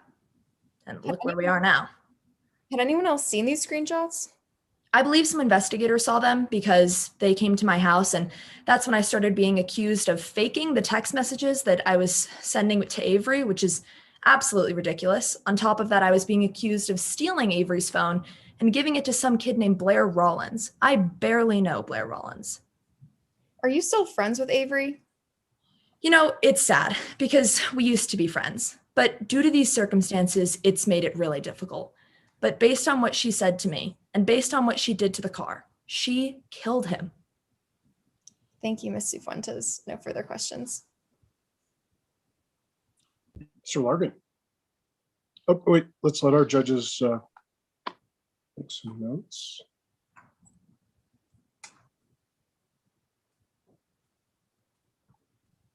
All right, Mr. Largan. Can I please get a time check, first of all, Your Honor? Absolutely. You have about 2 minutes and 30 seconds, Manis. Thank you. Good. What time is it? Good morning, Mrs. Fuentes. My name is Manis Largan, and I'll be asking you a few questions. Let's get straight into the meat of your testimony because we don't have too much time. Let's talk about those text messages you were talking about earlier. These text messages are known as Exhibit 14, correct? That's correct. Is there a timestamp on these messages? I believe it says 1523 at the top. Is that the timestamp of when the messages were sent and received or when the screenshot was taken? I'm not sure about those specific details, but I know that that's what the screenshot says. Do we have a date on this screenshot? Yes or no? No. Okay. Was this the first time Avery had texted you? No. So there's additional messages. I've texted Avery before, if that's what you're asking. So that's a yes, there is additional messages. Yes. More than what's displayed in court today. I've texted Avery before, yes. That's a yes? Yes.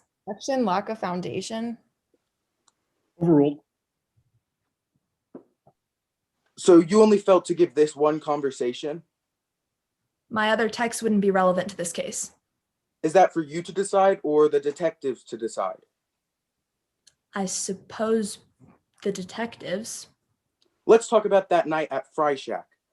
Oh no, excuse me, sorry. Let's go back to those messages real quick. In these messages, Avery said that she was going to break into his house and trash it. That's correct? That's correct. And it's correct that Avery said to his house, not to the coach.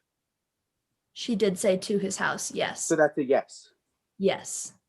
Okay, now let's talk about the Fry Shack. You played a game on Avery's phone at the Fry Shack, correct? I did. And let me just get this straight. You had your hands on the phone the day before it was discovered missing? During the time of playing that game and that time only, yes. So that's a yes. Yes. Thank you. Let's talk about the, okay, let's move on. Is it true that you were happy Avery wasn't coming back? In some ways, yes. It meant a bigger role for you in mock trial. It did, yes. That's what you wanted, isn't it? Sure, who wouldn't? And so you were excited about Avery not coming back to the team? In some ways, yes. No further questions, Your Honor. All right, thank you, Mr. Largan.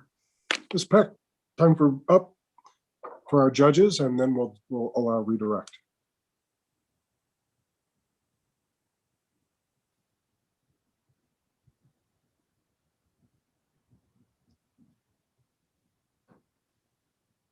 All right, Ms. Peck. Ms. Cifuentes, are these text messages between you and Avery Becker? Yes. No further questions, Your Honor. All right. Thank you all. Next witness, please.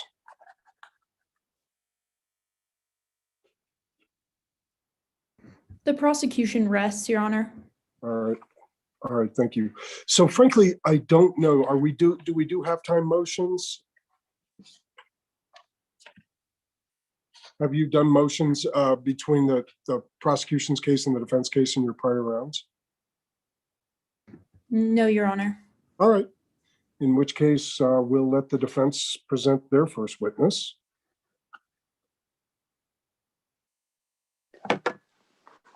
Your Honor, the defense calls Professor Blake Van Owen to the stand.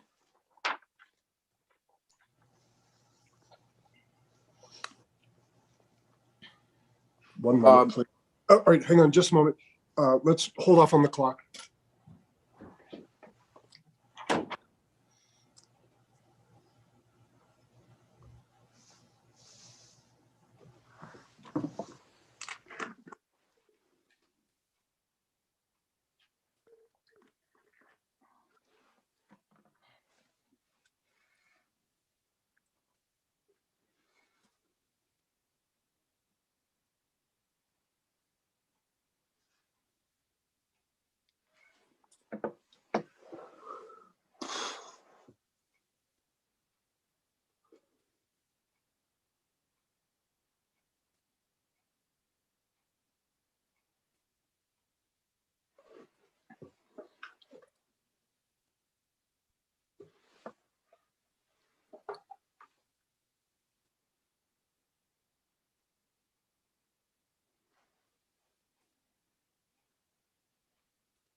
All right, thank you for your patience.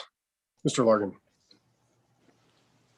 Good morning, Professor Van Owen. Can you please state your name for the jury and spell out the last name? Blake Van Owen, VAN space OWEN. Can you please state your current position? I'm currently a private investigator and professor. Can you state your former position, please? I was formerly a police officer with the Aurora Police Department, a school resource officer, and a private security guard. Why were you let go, or why did you leave? I left the police department after I injured a young woman of color during an arrest. The technique I used was fully approved, and I was cleared of any wrongdoing by the department. However, I disagreed with this and left. Have you ever forgiven yourself for this incident? I have not forgiven myself because I do not agree with many of the police policies, including the ones regarding force. Have you been entered as an expert witness at all in previous courts, and for what subjects? I have served as an expert witness in various courts in the field of crime scene reconstruction, cell tower analysis, and general police practices.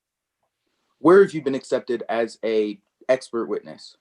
I've been accepted as an expert witness in the U.S. District Courts of Colorado, Kansas, and Arizona, along with the state courts of Colorado, Wyoming, Nebraska, and New Mexico. How many times have you been accepted as an expert in the field of cell tower data? I've been accepted in the field of cell tower data 5 times. Okay, which side uses you the most? I'm only used by the defense.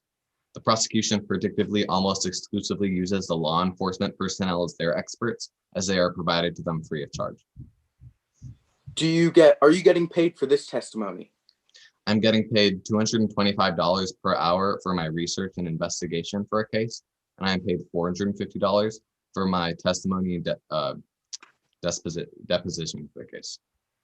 Your Honor, at this time, the defense moves to enter Professor Blake Van Owens as an expert witness under the Rules 702 in the fields of crime scene reconstruction, cell tower analysis, and general police practices, as he has shown the correct skills, knowledge, education, experience, and training needed to be qualified in these fields. Ms. Dollar? Any objections or voir dire? Permission to voir dire, Your Honor. Granted. Okay. Professor, you obtained your bachelor's degree in English at CU Boulder. That is correct. After that, you only served as a police officer for the Aurora Police Department for 9 months. Objection, Your Honor. Relevance? Overruled. Nevertheless, you consider yourself an expert for a job that you quit. I do consider myself an expert for that job, not only because I was a police officer, but I also received my master's in criminal justice. But you quit this job, didn't you? I did quit that job, but that is not the only reason why I'm qualified. Okay. Objection, Your Honor. Interrupting the witness. Yeah, let the witness finish. Go ahead. Nonetheless, you were never the lead detective of a homicide. I was not. I was a police officer, not a detective at my time at the Aurora Police Department. You were never the lead detective of a robbery? No. You were never the lead investigator in any case. Objection, Your Honor. Asked and answered. Overruled. You were never the lead investigator in any case. I did not say in my statement. And you also never filed a case as a detective. This is not in my statement. Would you like me to answer? But you were only a police officer for 9 months. Yeah. I believe it was 6 months. Nevertheless, you never completed any other advanced training through the police department. Not through the police department. So However, all I do your have opinions on police. Objection, Your Honor. Not letting the witness finish. Interrupting the witness. Yeah, let's let the witness finish. Go ahead and finish your statement, Mr. Van Owens. Yes. So in the police department, I did not receive any more formal training. However, I have received other formal training outside. But you never got advanced training through the police department, did you? Not through the police department. So all of your opinions on police procedure and tactics are based solely on your 9 months of training. That is incorrect. However, you were only a police officer for 9 months, correct? Objection, Your Honor. Asked and answered. Sustained. Your Honor, the prosecution objects to the expert being admitted in the field of general police practices, since the witness was only a police officer for 9 months and never filed a case and was never the lead detective. I think the testimony was never the lead investigator. I'm not sure about filing cases, but the point is well taken, Mr. Largan, with respect to general police practices. And that seems to be the only objection. So what's your response with specific respect to that?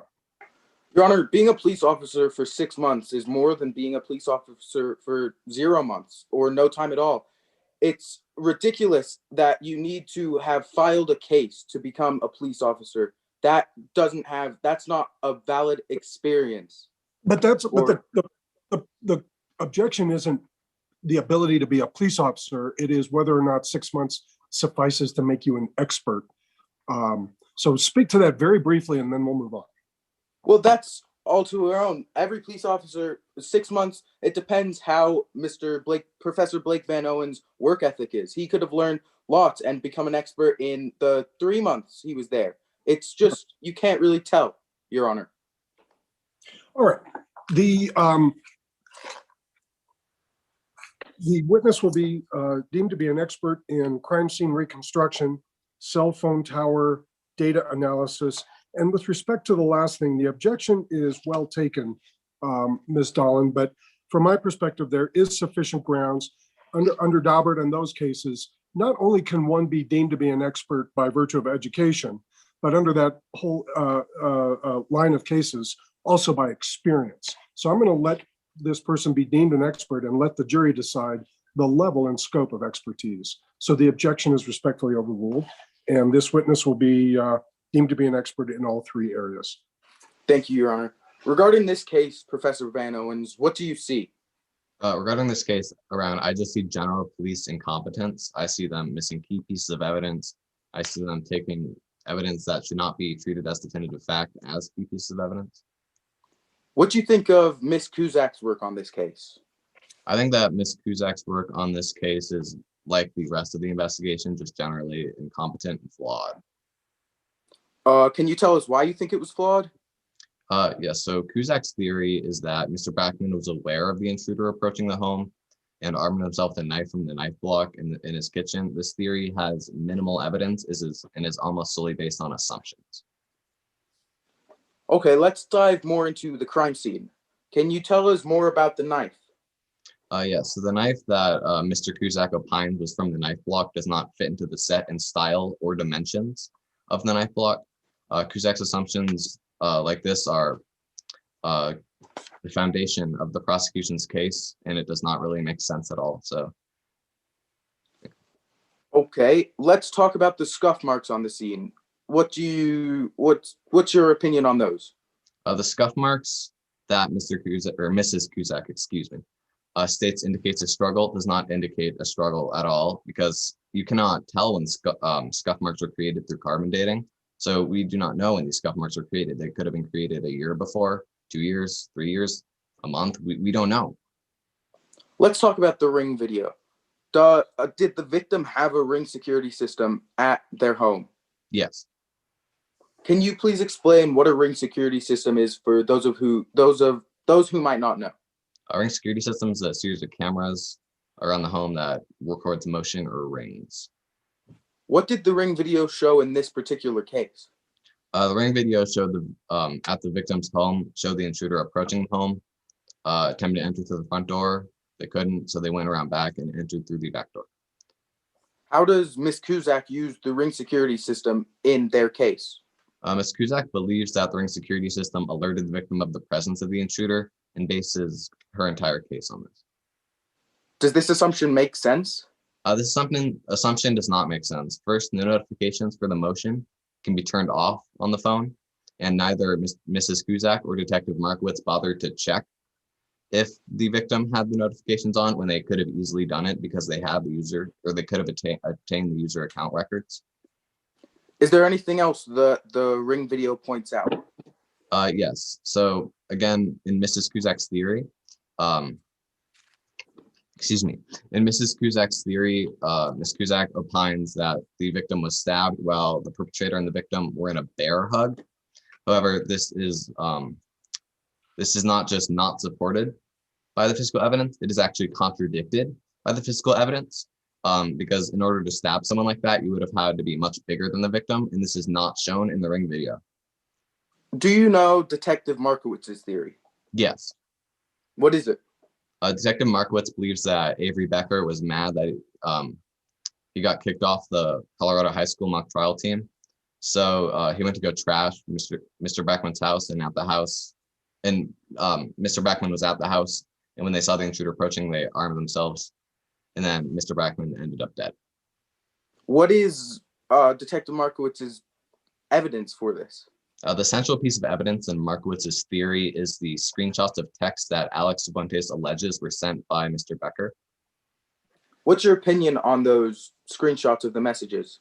The fact that Markowitz accepted screenshots as the breakthrough in his case is yet another example of police incompetence in the investigation. The thing about screenshots is that they can be easily doctored. In addition, Markowitz had the tools and ability and know-how to download the contents of the phone and check if these screenshots were true. However, he didn't.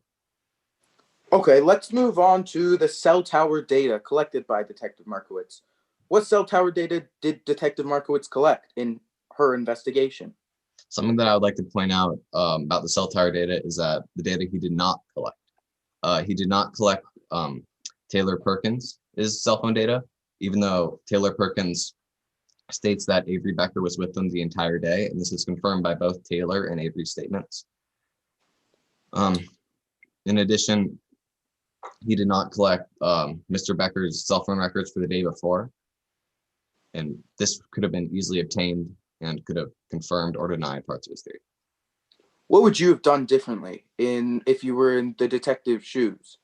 For starters, I would have not lost key pieces of evidence. In addition, I would have not treated easily doctorable screenshots as definitive fact and used them as the foundation of my case. And so in general, I would have led a competent investigation. Is there anyone else you believe should have been looked into more? Yes, I think that Blair Rollins should have been looked into more as a suspect for this case. Blair Rollins. Who is Blair Rollins? I think you were about to answer the question for me. Yeah, so Blair Rollins is the son of a disgruntled client of Mr. Brackman. Blair's father, Jonathan Rollins, was sentenced to life in prison for murder after Mr. Brackman had represented them. Your Honor, I'm constructively showing opposing counsel with what has previously been marked as Exhibit 22 for identification. Permission to, excuse me, you go ahead. Sure. Permission to constructively approach the witness. Can my co-counsel please pull up Exhibit 22? Your Honor, I just ask that they don't play this exhibit or show it until it is admitted. Right. Don't publish it. Let's, I don't know how, we will just constructively pretend. You are absolutely right, Ms. Dolan, but however you need to do it, Mr. Largan, just to make it work is fine.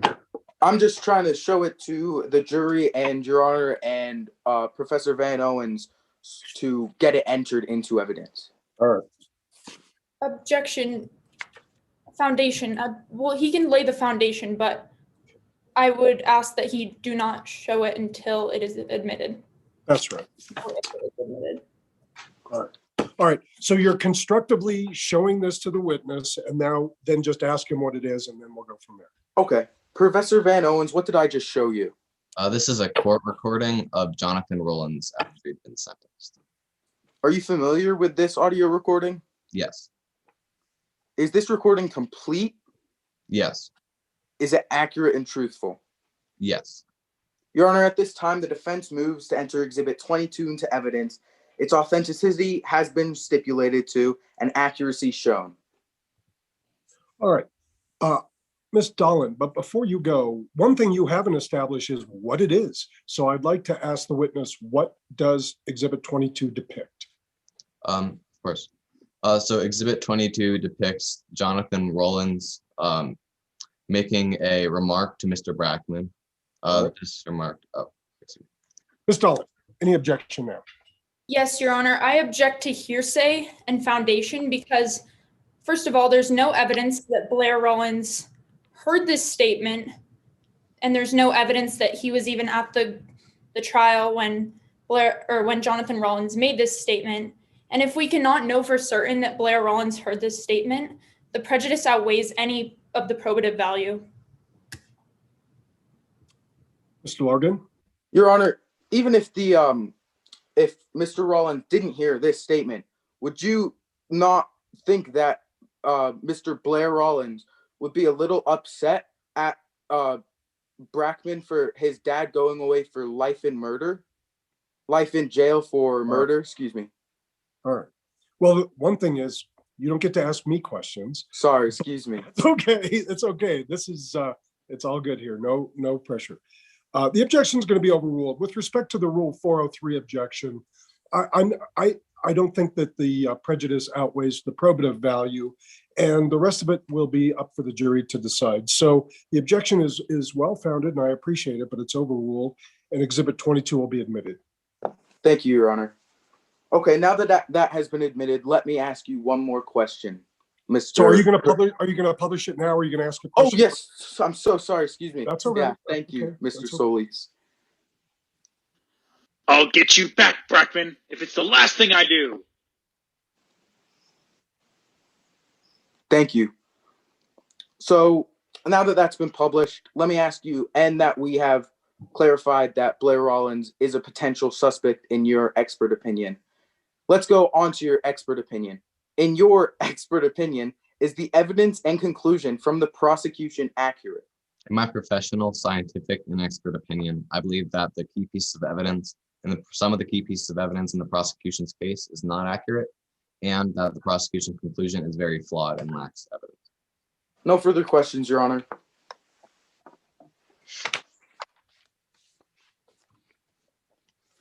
All right.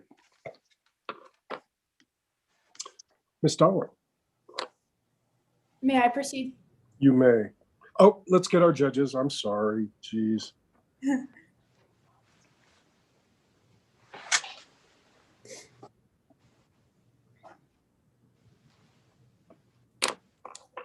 When I do jury trials, I always ask the jurors to submit questions, but then I do exactly this then too.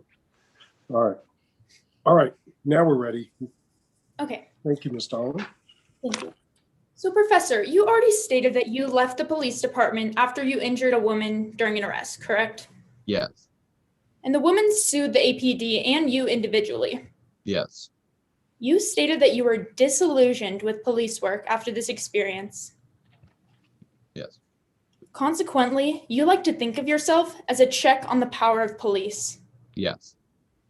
Professor, you've only been an expert for the defense, never for the prosecution. That is correct. But as I said in my direct examination, they predictably only use law enforcement personnel. And you stated that you make a decent living, revealing where the police have dropped the ball. Yes. You charge $225 per hour for research, writing, and investigation work. Objection, Your Honor. Relevance? Overruled. That goes to bias, and bias is always relevant. Yes, Your Honor. I believe I charged $225 per hour. Okay, but you charge $450 per hour for deposition and court testimony. Yes. So if you opine that the prosecution failed in their process, the case is more likely to go to trial. The case would go to trial if I testified here or not. So in that case, you would make $450 per hour. I'm sorry, I'm a bit confused. Could you repeat the question? So yes, you did state that these cases are likely to go to trial. Well, if the prosecution makes a case, it will likely go to trial. Yes. And if you opine that they failed in their process, it is likely to go to trial.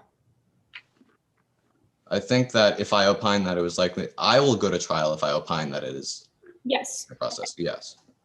So if the case goes to trial, you make $215 more per hour. If the case goes to trial, I believe I make $450 more per hour. Yes, so if you do the math, that's $215 more per hour. Yes. Okay. Now, when you cut food, the knife blade is pointing down, right? Yes. Yet you claim that the blade was pointing up when Brackman was stabbed.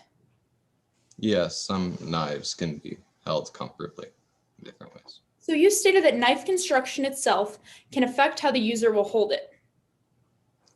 Yes, I do.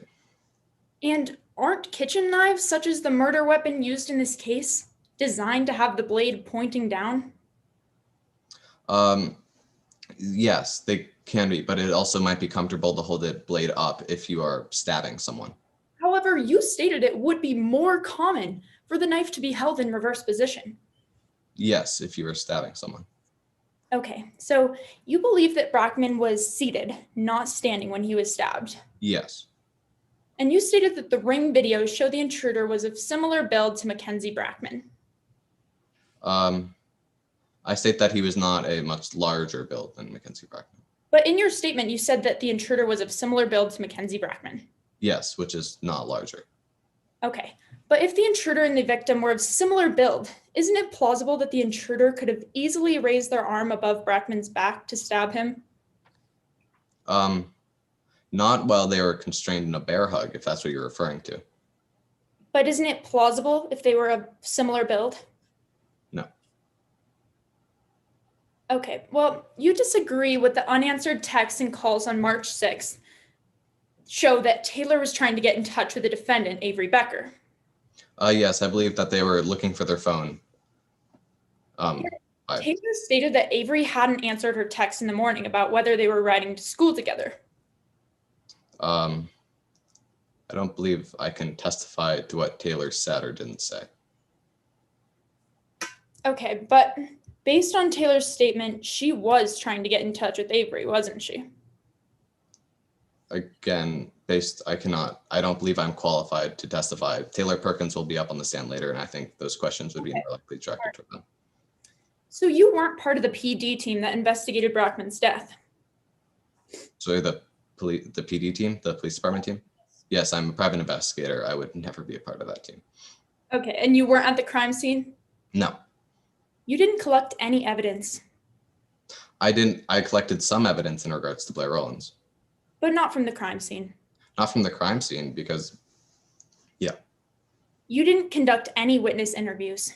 I did not. You couldn't assess the truthfulness of any witnesses. I cannot definitively assess the truthfulness. However, in regards to like Alex Cifuentes, I can. But you never interviewed Alex Cifuentes. Objection, Your Honor, not interrupting the witness. Sustained. May I respond? No. Go ahead and finish your answer, Mr. Howe. Or Mr. Van Owen, excuse me. That's fine. In regards to Alex Cifuentes, I believe I can testify to the fact on their potential bias.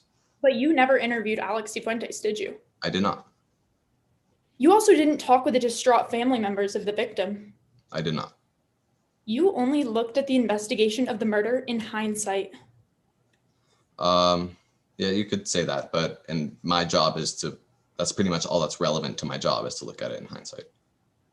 So you could have obtained cell tower records from the day prior to the murder, but you didn't. Yes, and that is something that I do regret not doing. And if you had those records, it could have corroborated Avery and Taylor's testimony. It could have. And you admit that you should have obtained those records. Yes, like I said earlier, I should have. And in your statement, you stated that Jonathan Rollins yelled out that Brackman was going to die. He doesn't say directly that he will die. He says he'll get him back, but yes, that can be inferred. Would you like me to direct you to your statement? If you'd like. Sorry? If you'd like. It can be inferred, which I do say in my statement. 255 to 256, you did state that Jonathan Rollins yelled out that Brackman was going to die. He didn't yell it out. However, as I say in my statement, it can be inferred that that is what he was referring to. Okay, but that's what you said in your statement. Yes, that's what I'm saying. So that is, in fact, not what he said.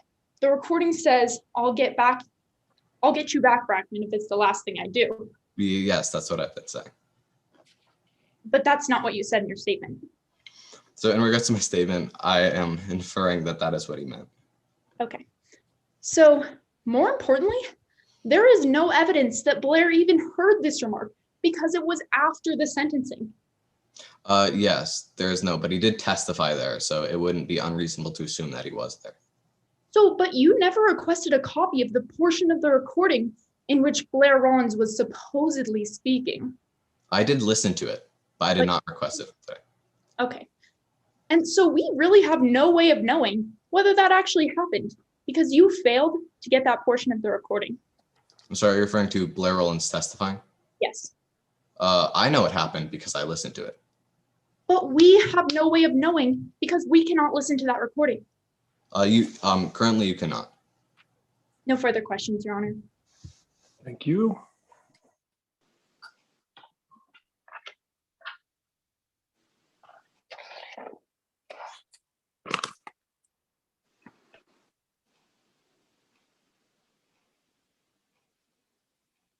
All right, Mr. Largan, redirect, please. Briefly, please, Your Honor.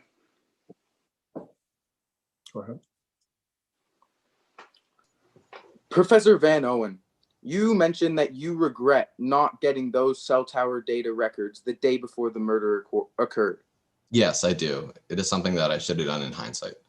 In your expert opinion, do you think that evidence really hits the defense's case more than the lack of evidence that the prosecution believed the prosecution didn't get. Which hits their case harder? Do you understand that question? Would you like me to rephrase? Yeah, I believe I do understand. I think that the prosecution's case is so flawed that that evidence is not at all necessary to provide a reasonable doubt, because there is much more than reasonable doubt in the prosecution's case. No further questions, Your Honor. Thank you. Thank you. Thank you. Thank you, Mr. Van Owen.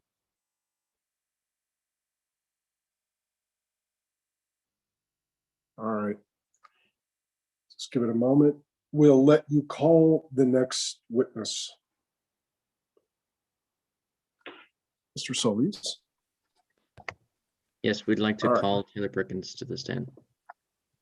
All right. Ms. Perkins, you solemnly swear or affirm under penalty of perjury that the testimony you're about to offer in this matter will be the truth, the whole truth, and nothing but the truth? I do. Good. Introduce yourself to the jury, please. Hello, everyone.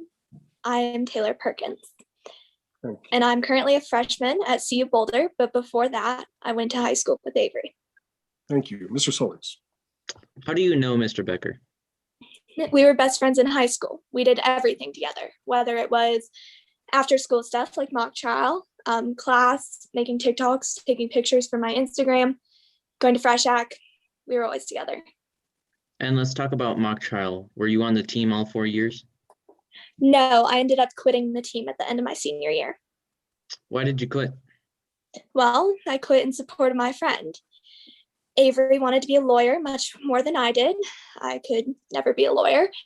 And so when he wasn't on the team, I was no longer on the team. And how did stepping down support your friend? Well, Coach and Avery, they didn't really get along. Their egos clashed. They were always butting heads. They always got in disputes, arguments. I found it all hilarious. They always put pranks on each other. They really put the mock in mock trial, but they didn't find these as funny as I did. And did those pranks ever get serious? Yeah, one of the pranks led to Avery getting kicked off of the team, which led to me stepping down because I'm just a great friend. But yeah. And did anyone try to help Avery? Yeah, the team, they all gave their condolences except for Alex Fuentes. And why not Mrs. Cifuentes? Mrs. Fuentes, Alex, did not give their condolences because they were happy with Avery getting off the team, I think, because they always wanted Avery's parts. And so by Avery being off the team, now they could shine. And did Avery ever get back on the team? No, Avery went to a practice one Thursday night to try and get back on the team, but Brackman sent him home, which of course hurt his ego because he apologized and his apology got rejected, which I think would hurt anyone. So yeah, but that was still okay with me because I could still hang out with my best friend and I didn't have to waste my time with mock trial. And how did you two spend time together? We went to Fry Shack because we finally had free nights. No more Saturday practices, no more Friday nights spent at school. So yeah, we did what any normal person would do and we went to Fresh Shack, which wasn't the best idea in the end, but Fresh Shack. And why was this not the best idea? Because the mock trial team showed up. They all brainstormed ways to get Avery back on the team because Avery was the best person to ever be on that team and they all knew it. And so by him no longer being on the team, that hurt everyone's chances. Objection. And so the witness has no way of knowing what the team wanted, and the witness is speculating as to what they thought about Avery being back on the team. Police? She's simply stating what they did. She's inferring why they obviously gave their condolences, so that's her thoughts on what they were doing. Well, it's a close call. The objection is going to be sustained, though. Was Alex there? yes, Alex was there with the rest of the team. And he also gave his condolences and brainstormed ways to get back on the team. But this, of course, made Avery mad because the team being there was just a reminder that he was no longer on his dream team. So he was so mad that he stormed off to the bathroom. You could just see how mad he was. How could you tell that he was mad? Well, he left his phone on the table. That thing was like a third kidney to him, never out of reach. Did Avery ever return? Yes, Avery returned from the bathroom and then we left together. We were both so frustrated that I can't remember if he grabbed his phone or not. And did you see Avery the next day? Yes, Avery picked me up to go to school as he always did. That's when we realized that the phone was missing, and so we decided to retrace our steps to try and find the phone. And what did you do? We skipped our classes because we were seniors at the time, no longer seniors. And we had all of our assignments done, so there was no harm in us skipping school. So we went and we looked in all the stores we went in the night before, and we tried to find the missing phone. And did you do everything you could to find the phone? Unfortunately, I did not do everything I could to find the phone. I have an Android, and so at the time, I did not know that you could use the iCloud website to try and find your phone, because all iPhones have an app called Find My Phone, Find My iPhone, and of course an Android's not going to have the app Find My iPhone. And so if I could redo it, I would have gone and used the website Find My iPhone, because that would have told me exactly where the phone was. But I didn't think that at the time. And did you ever find the phone? No, we were unable to find the phone. We talked to so many people and we went so many places, but the phone was nowhere to be found. And who was the last person you saw with Mr. Becker's phone? The last person to have the phone was Alex Cifuentes. Could it be possible that Alex took the phone? Objection. Here's what I can say. Speculation. This is a hypothetical. It's simply a possibility that Alex took the phone, since he is the last person to be seen with the phone. Well, many judges would sustain that objection, but I'm going to let the jury hear it and decide for themselves. So it's a well-founded objection, but it's overruled. Would you like me to repeat the question? Yes, please. Could it be possible that Alex Cifuentes took the phone? Here's what I can say. Alex was standing by the phone when Avery left the phone on the table. Avery drove Alex crazy. Alex couldn't stand all of Avery's success, and Avery had what Alex always wanted. And where do you think the phone went? May seem like a bit of a stretch, but the phone ended up with Blair Rollins. And why do you believe that? Well, I mean, it just makes perfect sense. Blair Rollins hated Brackman. After all, Brackman's the one who put her father in prison. And Blair's just a little weird. When you think Blair, you think hitman. You think sociopath. You think someone who could kill another and not think twice about it. And Miss Perkins, why are you here today? I'm here today because the people here need to know the truth. Avery Becker did not kill Mackenzie Brackman. I was with Avery all day. I know Avery, and that person could not, would not, and did not kill anybody. Thank you, Your Honor. Nothing further. Thank you. Pause for a moment.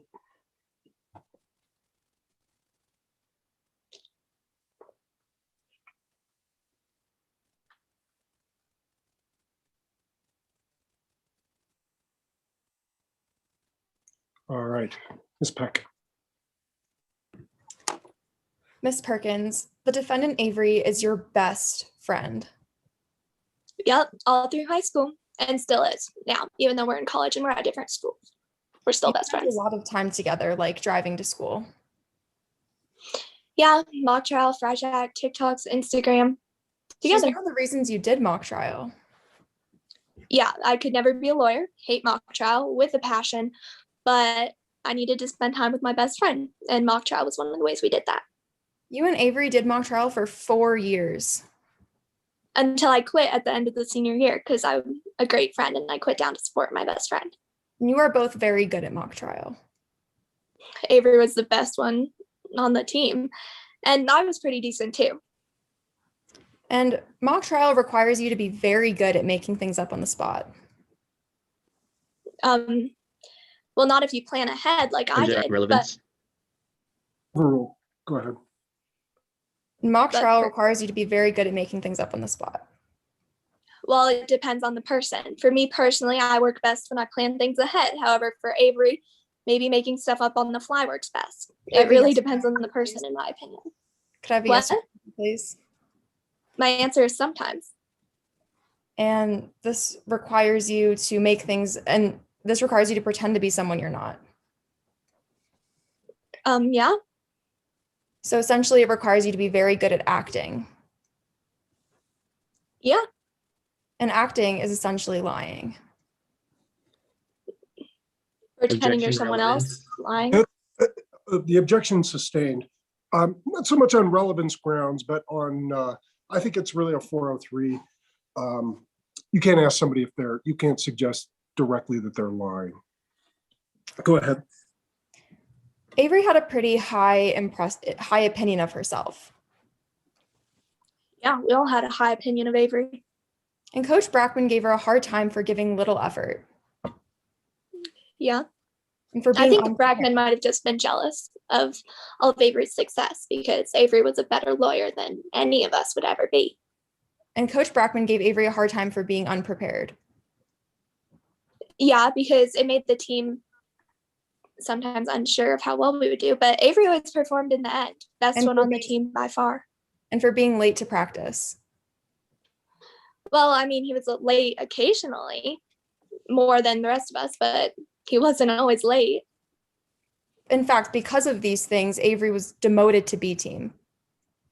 Yes, which then caused me to step down because I'm just a great friend. And this made him angry. Yeah, I think any of us were kicked down. If any of us were kicked down to a team we didn't deserve to be on, we would be angry.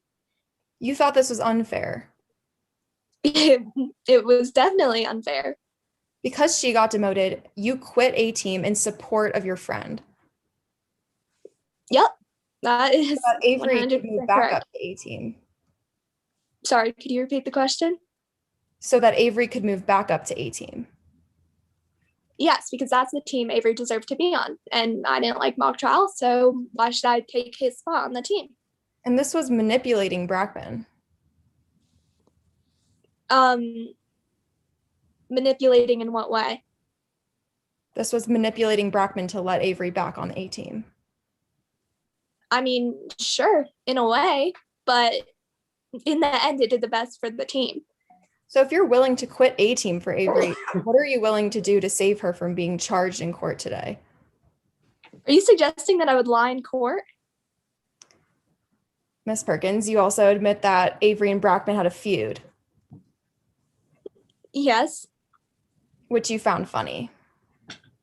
Hilarious. Mock and mock trial. But Avery didn't find the feud funny. Neither did Brackman. In fact, she was bothered enough to play some pranks on him. They both played pranks on each other. It was a group effort. But it was more than mere pranks. What are you suggesting? Avery impulsively reacted to things sometimes. Yes. She could be rash. At times. In fact, when Brackman told her she didn't deserve the awards she won at regional, she was angry. We would all be angry if we were told that we didn't deserve an award that we most definitely deserved. So, and Avery was so angry that when she saw Brackman's beloved Porsche in the parking lot, she wrote Worst Attorney Award in permanent marker. Well, at the time, Avery was not aware that it was a permanent marker. He thought that it would just wipe right off as a whiteboard marker would do. But yes, that's But just at one of least the one many of pranks. Avery's pranks caused serious damage. It was intended as a prank. Could I have a yes or no answer, please? Yes, the intent was not to cause severe damage, though. But it did. It did, not intentionally, though. And this was spiteful. Sure, yes. And irrational. Irrational. If she's irrational enough to ruin his car, she's irrational enough to pull a prank at his house. What are you implying? If she's irrational enough to ruin his car, then isn't she irrational enough to pull a prank at his house? Do you mind rephrasing the question? Avery's phone is like her third kidney. Correct. It's never out of reach. Never out of reach. You stated that she may have left her phone at the Fry Shack the day you saw the mock trial team there. Yes, because we lost the phone, and so it would either be at the Fry Shack or at one of the other places we visited that day. But you're not sure. Not sure. So you admit that Avery could have had her phone after both of you left the Fry Shack. Counsel, I don't keep tabs on Avery Becker's phone. So, yes. However, you testified that she had her phone, so. When did I You admit that Avery could have had her phone after both of you left the Fry Shack. Yes, I testified that I cannot remember if Avery grabbed their phone or not. So you don't know whether or not Avery grabbed her phone. I have no idea. I don't keep tabs on Avery Becker's phone. So because it's like her third kidney and you have no idea whether or not she had her phone, isn't it pretty unlikely that Avery, a teenager, forgot her phone for the entire rest of the day and the night, which is around 10 to 15 hours? We were both extremely mad. In fact, she didn't remember losing her phone until the next day when you brought it up. Yes, that's correct.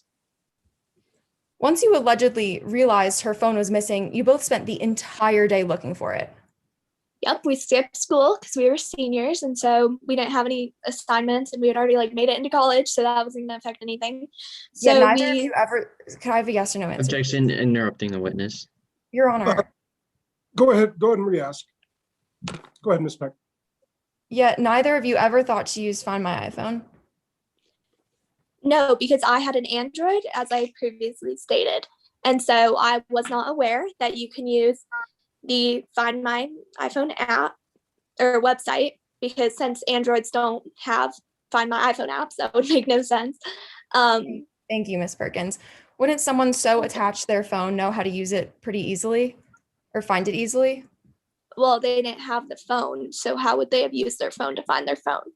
Because someone who knows how to use their phone would know how to use another phone to find it easily. Objection, speculation. Counsel does not know that Avery knows how to use her phone well. It's not. I'll overrule the objection and let the witness answer. Would you like me to say the question again? Witness, Yes, do you I would. remember the question? Okay, go ahead. Go ahead, Ms. Peck. Since it's unlikely Avery forgot, wouldn't someone so attached to their phone know how to find it easily? Well, I'm not in Avery's head. I don't know how much they know how to use their phone, but Avery, I personally don't lose my phone that often. I can speak to that. I don't know how often Avery uses her phone or loses it. I don't keep tabs on that. Thank you. So, In fact, in your statement, you admit that Alex helping Blair Rollins kill Brackman is a stretch and unlikely. yeah, but I also know that Avery Becker did not kill Mackenzie Brackman, and that's our next possible solution or suspect. So, yes, I do think that Blair Rollins killed Mackenzie Brackman. You also state that Avery performed flawlessly while making things up on the fly. That is correct. That's how Avery works. He did so well at mock trial all the time with And little that's essentially preparation. lying. Go ahead, Ms. Peck. And which is essentially lying. What is essentially lying? Making stuff up on the fly? How is that lying? Thank you. No further questions, Your Honor. Mr. Solis. Request no redirect, Your Honor. Thank you. And Thank you, Your Honor. Thank you, Ms. Perkins. Appreciate your testimony. You're excused. Any other witnesses for the defense? Yes, we wish to All right. call Avery Becker to the stand. All right, so we will call that witness, but we will first let our judges have just another moment. Oh yeah, of course. Sorry. That's all right.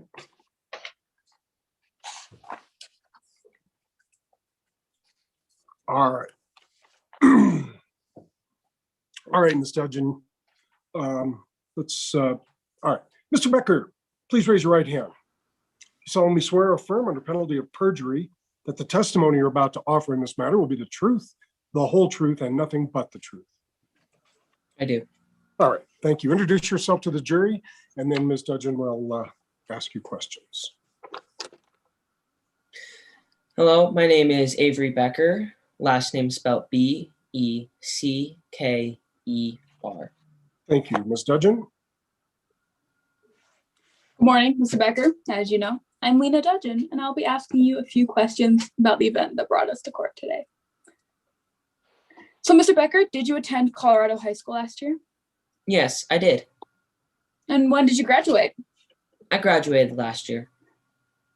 And did you participate in any extracurricular activities while at Colorado High School? Yes, I was on the mock trial team. And why did you decide to join mock trial? Well, you see, my best friend Taylor and I thought it would be a fun way to get out of class, or not class, but get out of the house and hang out more. And who was your coach while on mock trial? I had Coach Brackman all 4 years. And how would you describe your relationship with Coach Brackman? Our relationship was very argumentative. And why was that? Well, you see, Coach Brackman always got on my case about my lack of preparation and how I never stuck to his script that he wrote me. Had this caused any disputes? Yes, this caused multiple fights. So let's talk about the Tuesday night after regionals. So where were you that Tuesday night? I was at mock trial practice. And what were you doing at mock trial? We were going over the goods and bads of our performance at regionals. As in? Well, the goods as in what we did well and how we performed well, and the bads as in what we could have improved on. The bads? Yes, how we could have improved on our performance. Give me an example. Well, Coach Brackman yelled at me when it was my turn about my bads of how I didn't stick to a script and how I didn't prepare for the competition as well as he had expected me to. So what did that dispute cause you to do? Well, I was very angry, so I stormed out of practice. Where'd you go? I went to the parking lot. Did you see anything while in the parking lot? Yes, I saw Coach Brackman's white Porsche. Did you do anything to the Porsche? Yes, I wrote on it, Worst Attorney Award. Did you later regret that decision? Yes, especially when I learned that what I had thought was a dry erase marker was in fact a permanent marker. Did anybody come out of the school? Yes, Coach Brackman did. And what did he do then? Well, he saw what I had done to his car and he kicked me off of the team. So what did you do once you had gotten kicked off of the team? I went immediately home. What did you do at home?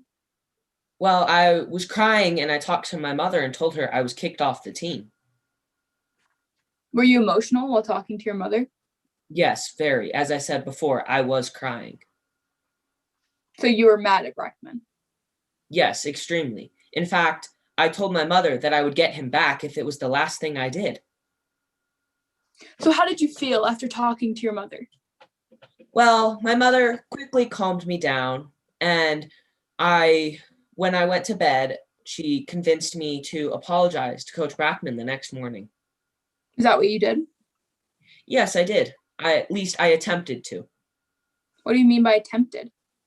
Well, you see, I went to Coach Brackman's office, and when I got there, his secretary told me that Coach Brackman didn't want to talk to me, so I had no chance to apologize in person. Did you have any other attempts to apologize to him? Yes, I did try to text him, or I did text him. What'd you say? I told him I was very sorry for what I did to his car, and I would do anything I could to get the marker off, including getting a summer job. Did you ever go to his house to attempt to apologize? No, I had no idea where he lived. So where were you the afternoon of March 5th?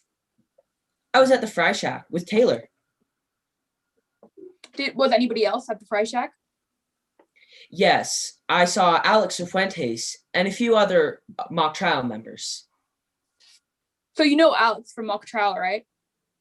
Yes, he is on my mock trial team. I know you guys friends. No. Why is that?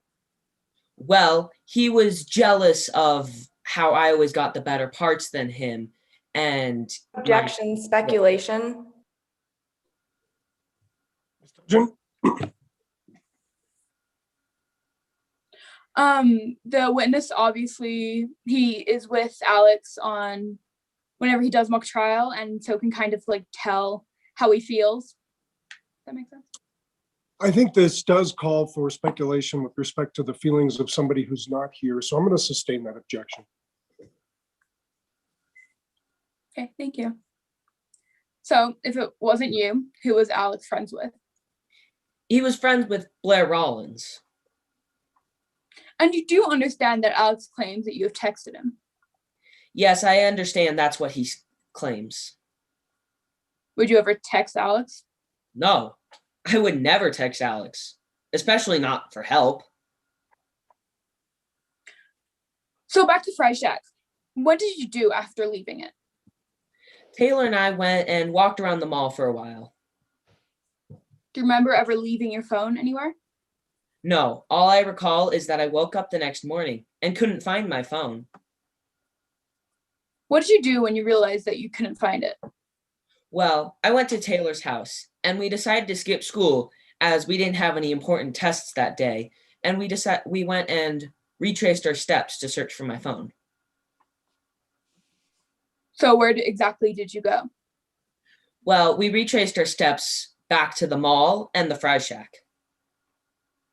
How many times did you go to Fry Shack? We went twice, once in the morning and then another time in the afternoon when the shift had changed. Did you try anything else to find your phone? Yes, Taylor tried to call my phone multiple times. Did you ever get a response? No, it went straight to voicemail. What does that tell you? Well, it tells me that my phone was either dead or stolen. Why do you say stolen? Well, if it was stolen, somebody would decline the calls. Did you ever find your phone? No, we did not. Do you understand that at the time of Mr. Brackman's death, your phone was pinging off of cell towers in the area? I understand that's what the prosecution claims, but as I had lost my phone, I had no idea where my phone was at and how it would be pinging off of cell towers. Finally, Mr. Becker, did you kill Mackenzie Brackman? No, I did not kill Mackenzie Brackman. No further questions, Your Honor. Thank you.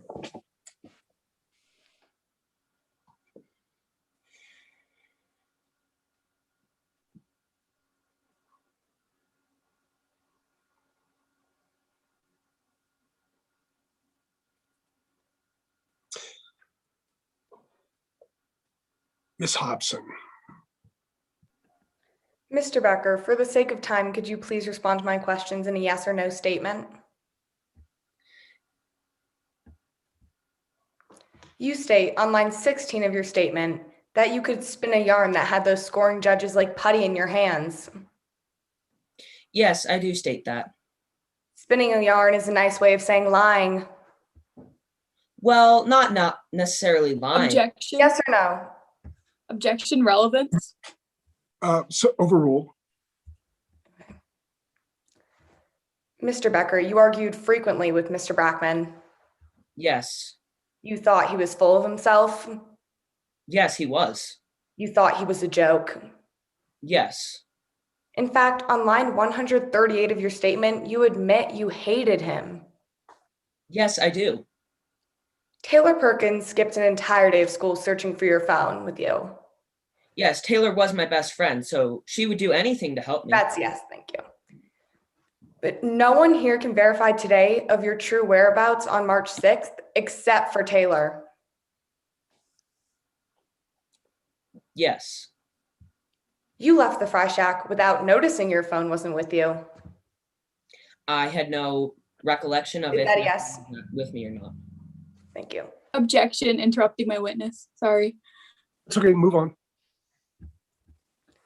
Mr. Becker, your parents take your phone every night until your homework is done. Yes. Yet you didn't notice it was gone that entire evening. Well, I could have done my homework before I went to the fry shack. But you didn't notice it was gone that entire evening. No, as I said, I was with Taylor, and when you're with Okay, friends, thank you, will Mr. Becker. notice your phone is missing. Objection, interrupting my witness. Go ahead, next question, please. You vandalized Mr. Brackman's prized possession, his car, as revenge. Yes, I did vandalize his car. This made Mr. Brackman enraged. I believe so. In fact, he kicked me off of the team. Thank you, Mr. Becker. He screamed to you in the middle of the parking lot. Yes, he did. I'm giving you 30 additional seconds. Go ahead. Thank you. He then kicked you off the team permanently. Yes. And as you stated on line 104 of your statement, you told your mom you would get back at Brackman if it was the last thing you did. Yes, but that was in a fit of rage, and my mother quickly told Mr. Becker, you did say that, correct? I did say that, yes. Thank you. I have no further questions. You, Ms. Dudgeon. Can I do a time check real quick? Yeah, you have 2 minutes and 30 seconds left. Great, thank you. May I please do a quick redirect? Absolutely. Yeah. So, Mr. Becker, like you said in your statement, you said that they'd get Brackman back if it was the last thing that you would do.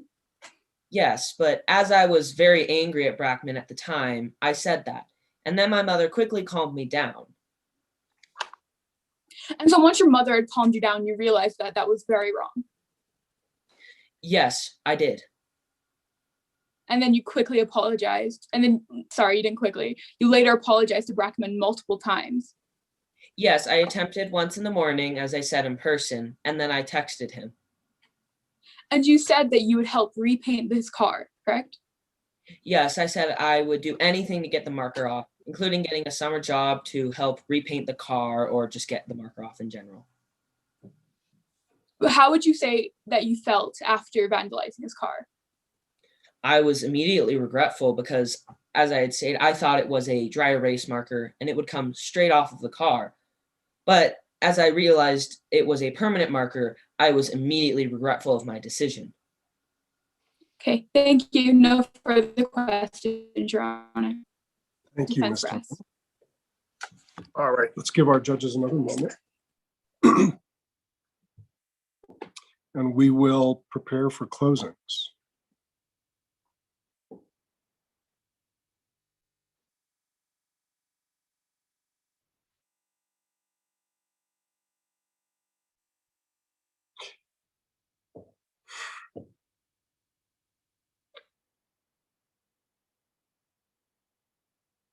All right. For the people. Yes, Your Honor, may I proceed? You certainly may, Ms. Stalin.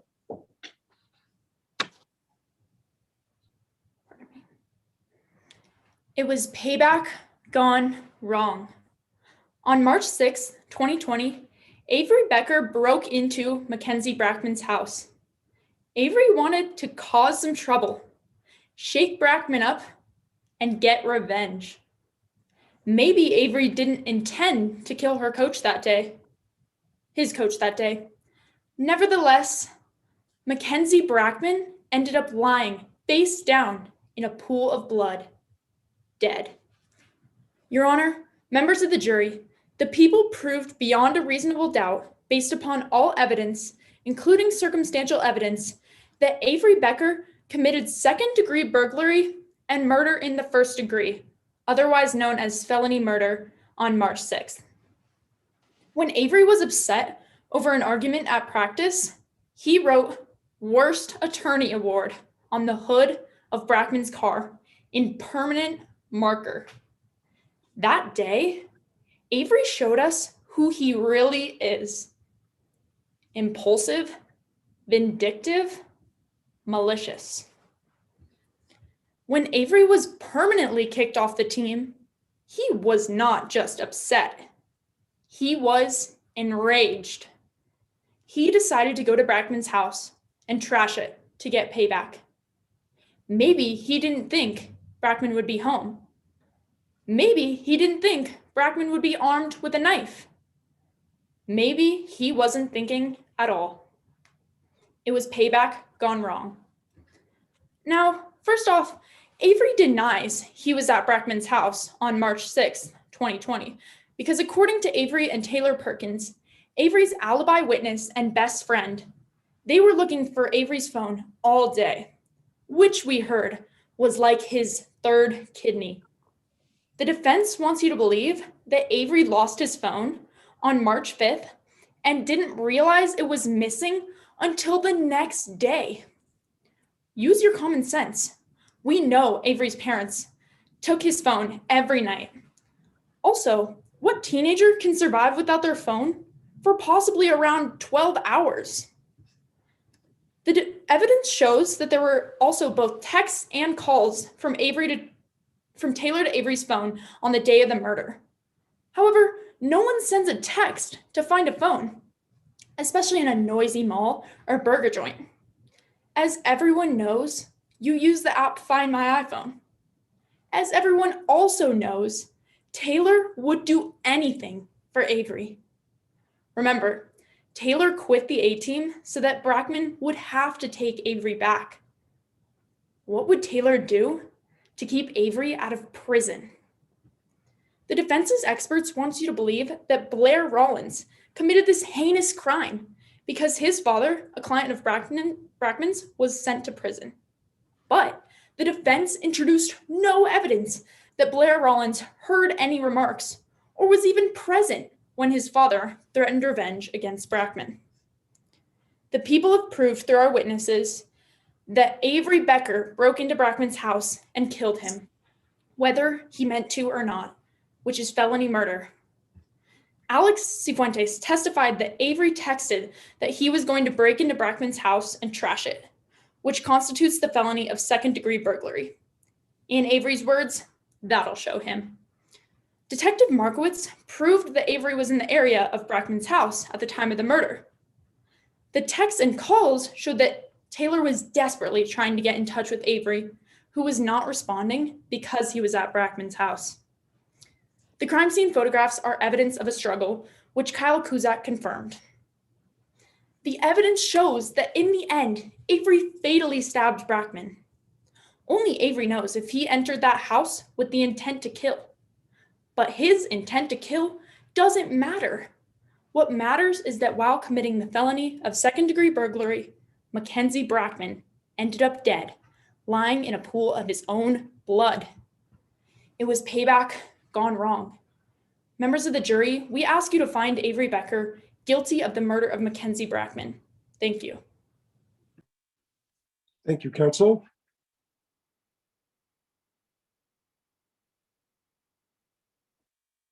Just a moment.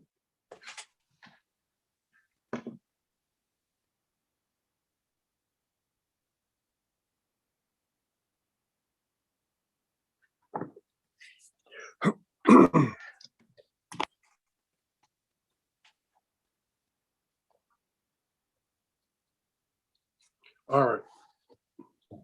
Ms. Dutch, May I continue? you certainly may.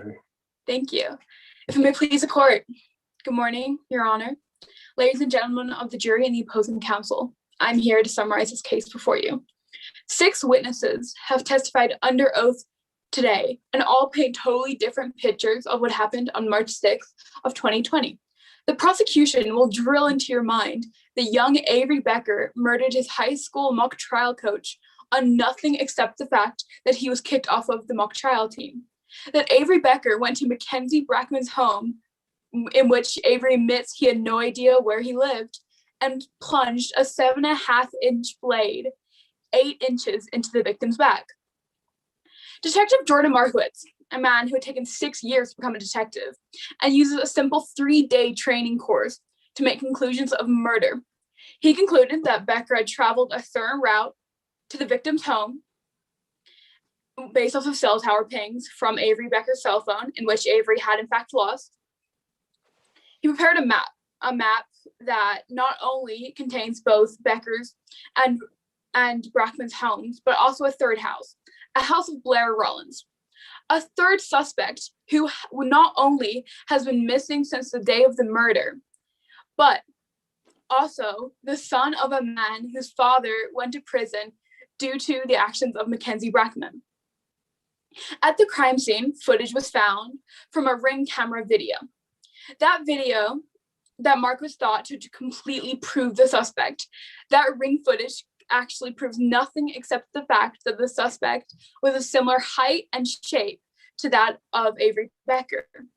It does not show any face, does not show any identification, and does not show any evidence. Marcus zeroed in on Becker due to a string of text messages between Avery Becker and Alex Fuentes. Marcus claimed these through screenshots. He never physically had the phone of Alex Fuentes and could not completely prove those texts to be real. Alex Fuentes claims to be best friends with Avery Becker. In fact, Avery disputes this entirely. Cifuentes claims that Avery texted him stating that he was going to go to Mr. Brackman's house and vandalize his house. Avery completely denies this, saying that Alex, in fact, is the last person that he would ever text. Not only that, Alex also played games on Avery's phone at the Fry Shack the day before the murder, also being the day that the phone went missing. Cifuentes also admits that he did nothing to alert anybody of the threats made by Avery. He didn't alert the victim, did not alert the police, and he did not alert anybody. Blake Van Owen convincingly disputes the prosecution's theory of death, as it's almost near impossible to stab somebody in that position and with that power. The accused Avery Becker has been charged with literal felony murder based on nothing except the fact that he was kicked off of a mock trial team and had lost his cell phone. On March 6th, Avery Becker was looking for his phone with his best friend Taylor Perkins, a girl who had absolutely no obligation to be here this evening, but is to testify with her best friends that they were in fact together on that day. Now tell me who is more likely to commit an act full of violence and hate. Do you, the jury, honestly and truly believe that the prosecution did not consider Blair Rollins as a suspect? His name was pinned on that map. Why on earth would his name be pinned on that map? Blair Rollins fit the original criteria of this crime. Detective Marquardt stated that the first person they would look into would be a disgruntled client. Blair Rollins is the son of this disgruntled client. This, ladies and gentlemen, is motive, not being kicked off of a mock trial team, rather the son of a man who's convicted of murder, and we all know the apple doesn't fall far from the tree. There was a ring and there was a ping. A Ring doorbell system, the most basic of household security, that proves nothing except the fact that the suspect was a similar shape and size to thousands of people. And then a ping of the 3 cell phone towers in which both the prosecution and defense claims that can be faulty. Then a ping to Alex Fuentes' cell phone from screenshots in which nobody today can prove to be real. Ladies and gentlemen of the jury, after carefully reviewing both the evidence presented and not presented, we ask that you agree the prosecution has not proved beyond reasonable doubt. I respectfully ask or request that the suspect is not guilty. Thank you. Thank you. All right, now does the prosecution have any time left? Yes, Your Honor, the prosecution has 22 seconds left. All right, I'm going to give you 30 seconds because I'm a giver. May I proceed? You may. Your Honor, members of the jury, in Avery's statement, he told his mom he would get back at Brackman if it was the last thing he did. Boy, did he get back at him. When considering all the evidence, the people proved that Avery Becker is guilty of second-degree burglary and felony murder beyond a reasonable doubt. Thank you. Thank you. The case is submitted. Hang on just a minute. All right. All right. Well done, everybody. Big sigh of relief. Well done. So I think what we're going to do is I'm going to go first. We're all going to talk to you a little bit. And the reason I'm going to go first is because I'm going to let the other judges do their notes and tabulations.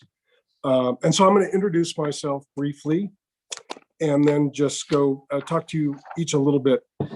And I want to respect your time, but I also want to give input. So if the coaches are out there and I'm going on too much, please let me know. So my name is Barry Schwartz. I am a Denver County Court judge, and I was a civil and criminal litigation attorney for about 28 years before I became a judge. I've been a judge for 4 years in civil. I've started in traffic, and now I'm in criminal court in Denver. And I've also been involved in this program for years, and my kids were constitutional law kids at East High School. And I can just tell you that mock trial is, I hope people give you grief about doing it because it's awesome, and the joke's on them. And so I just encourage you. I saw what it did for my kids and other kids at East.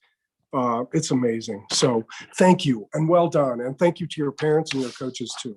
All right.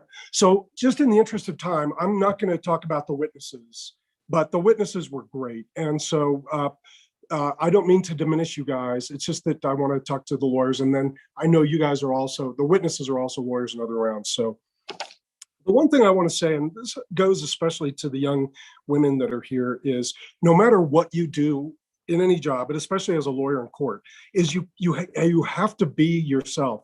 Some people, like Mr. Largan, his way of doing this is a little bit more aggressive, and everybody has their style. And I think that mostly for women, I think that young women face more pressure to conform to somebody else's view of their style. And my view is disregard that. Just adopt your own style and don't let anybody get in the way of that. Some people, and you've watched all these trials, and if you watch the impeachments and all that stuff, everybody has their way of going about it. So just embrace your strengths. And all right, so when you're doing this competition and you lose an objection and you're right and the judge is wrong, don't get pissed. Don't show that you're pissed. Be pissed, that's okay, but don't show it because it doesn't help. And it's also just showing it hurts, and none of you did. And there were some objections, and I wish I could remember specifically where it could have gone either way. I tried to err on the side of letting stuff in, but you did great. When these competitions are over, I can tell you as a lawyer, I was full of self-doubt and criticism. You will never be perfect in court. You will never walk out of court without going like this about 1,000 times and thinking about what you should have done or said. That's okay, but don't let that guide what you do. Let's see. So with respect to direct versus cross, well, I want to talk to you guys about that a bit. And that is, when you're conducting direct on your witness, they're the star. When you're doing direct, you want everybody to be looking at your witness, and you ask, and you all did this really well, but I want to reinforce it, which is you ask, of course, open-ended questions, which you did, because you want everybody to be listening to your witness telling the story the way you want it told. And so you all did that really well. Open-ended questions, but then on cross, you want to be the star. So when you're cross-examining that witness, you want all eyes on you, not on them. You're going to ask leading questions, and you want to be a little bit more assertive depending on your personality, and you want to be telling the story on cross, not them. You just want them to say, you want to say, and it was dark outside, not light. And then they're like, yeah. And if possible, I mean, that's overstated, but you want to be the star. You want all eyes on you on cross. And I'm not sure that I think some of you could have done better about that. You all ask leading questions, and that's great. It's necessary, it's critical, but ask them in a more commanding way, like Mr. Largan, and I don't mean to pick on you because your style was awesome for who you are, assuming that that's who you are, and if not, you're a good liar. But Be a little bit more assertive and a little bit more fast talking, and perhaps even a little bit louder. Although loudness is overrated, softness usually goes better. When the first person that ever told me to F myself in court and went off, I raised my voice. And then I learned later that if I just lowered my voice, it would have been way better. All right. So one other thing I want to talk about generally, which is a theme. The prosecution's theme was payback gone wrong. A theme, if you can have that word of your theme in 4 words or less, that's awesome. I wasn't sure what the defense's theme was.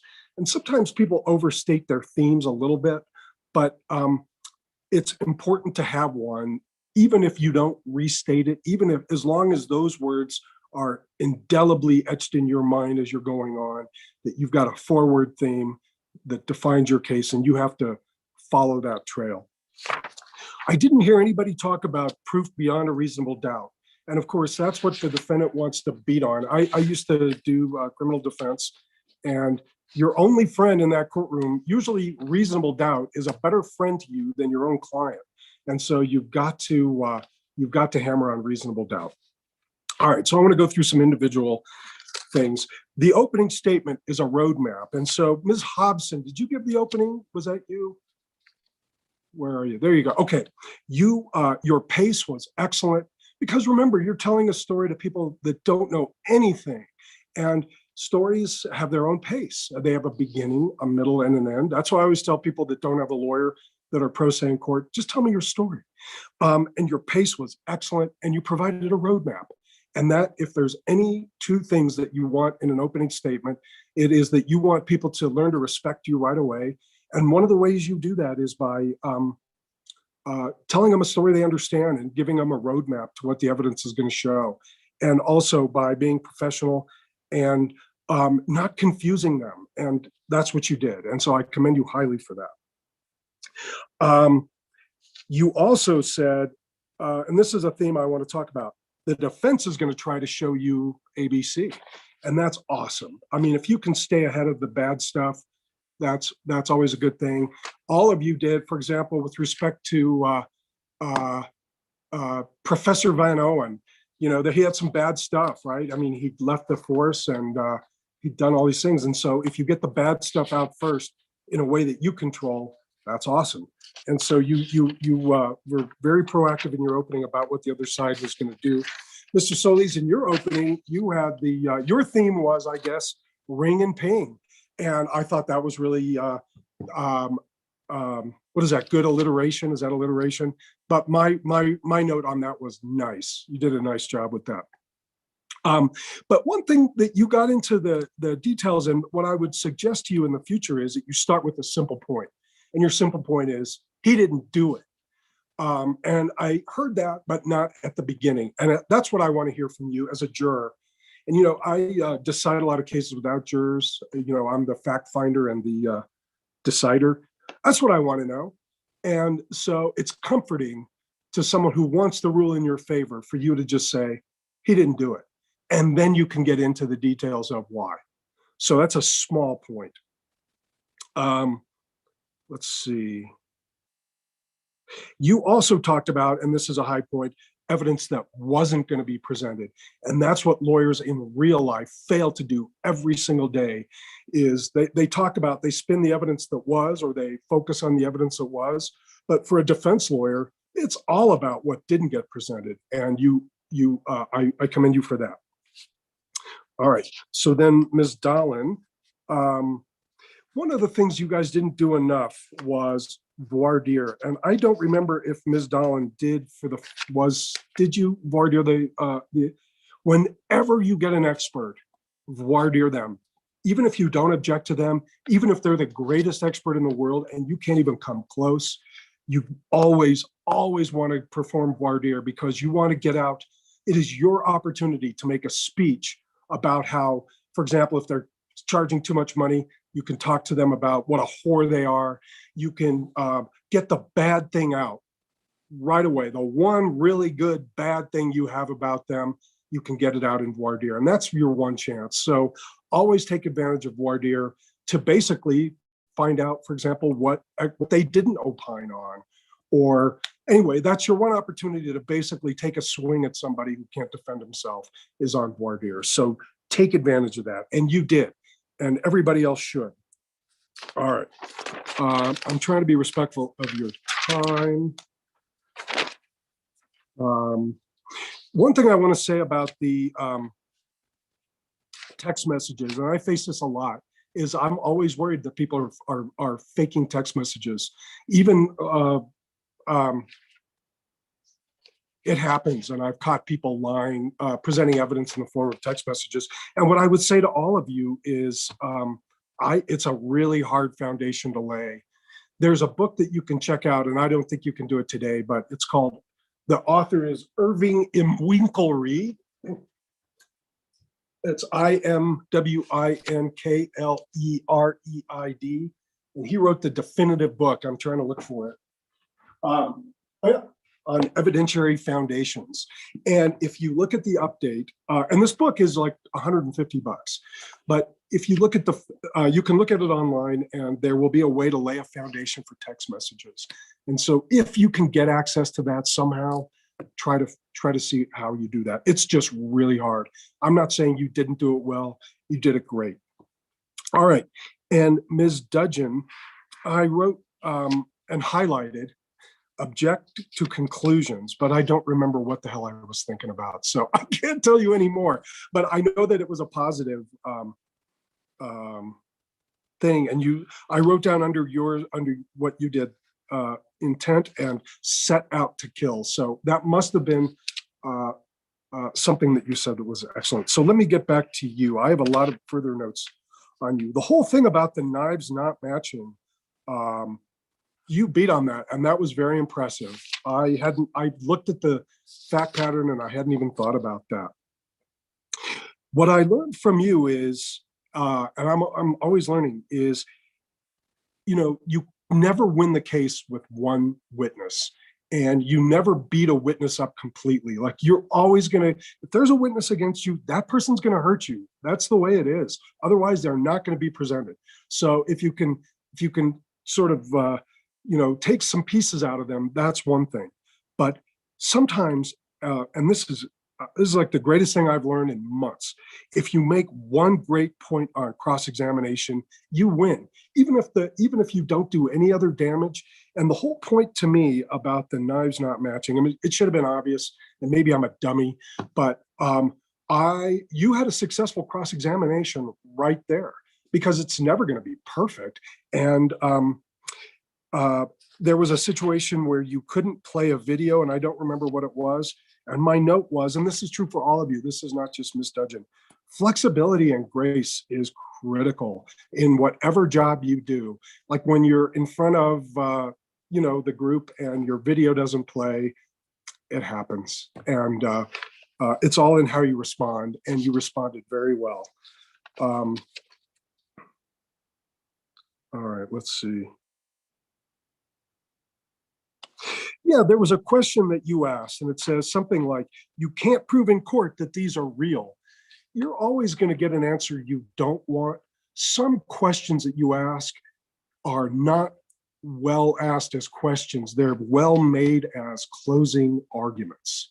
And so the argument that she couldn't prove that something was real, and I don't even remember who it was or what the subject was, that's a closing argument point. The witness is never going to agree with you that it wasn't real, but the jury might. And so don't bother the witness with that question that they're going to justify with testimony. Make it as a point on closing. All right. Let's see. Ms. Hobson and the Cusack.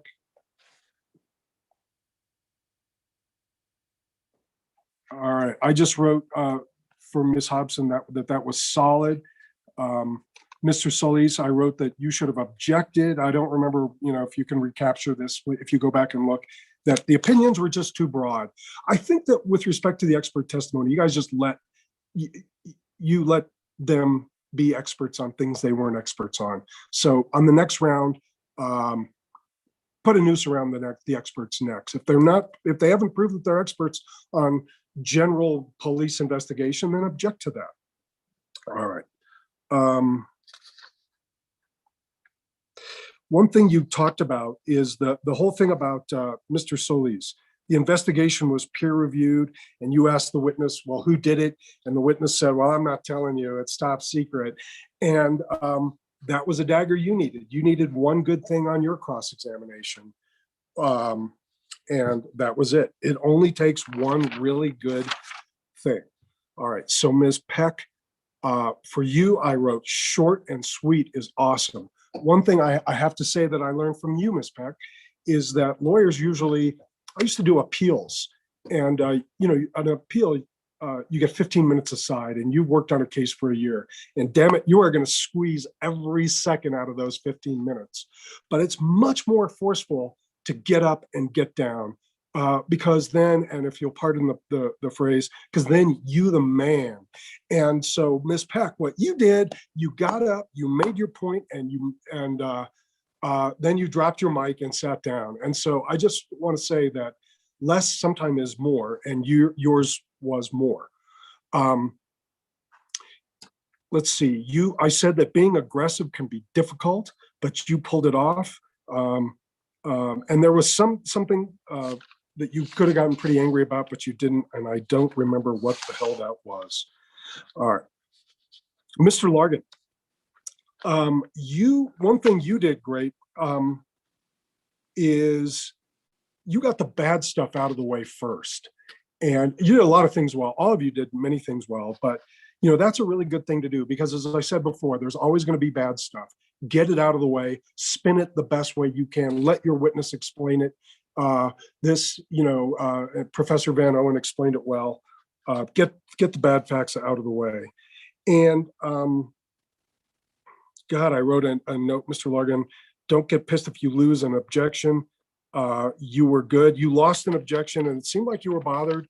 I don't remember it specifically, but I'll tell you this, and I've learned this as a judge many times, is I'm going to sustain an objection or overrule an objection, perhaps incorrectly, because it's not important. I don't care about being reversed on appeal, but a lot of judges will do that because they want to be appeal proof, and also they want to appear fair when they're trying to be fair. So don't make too much out of rulings on objections. And as a young lawyer, and even as an old lawyer, I don't think I knew that very well. But so don't take too much out of it.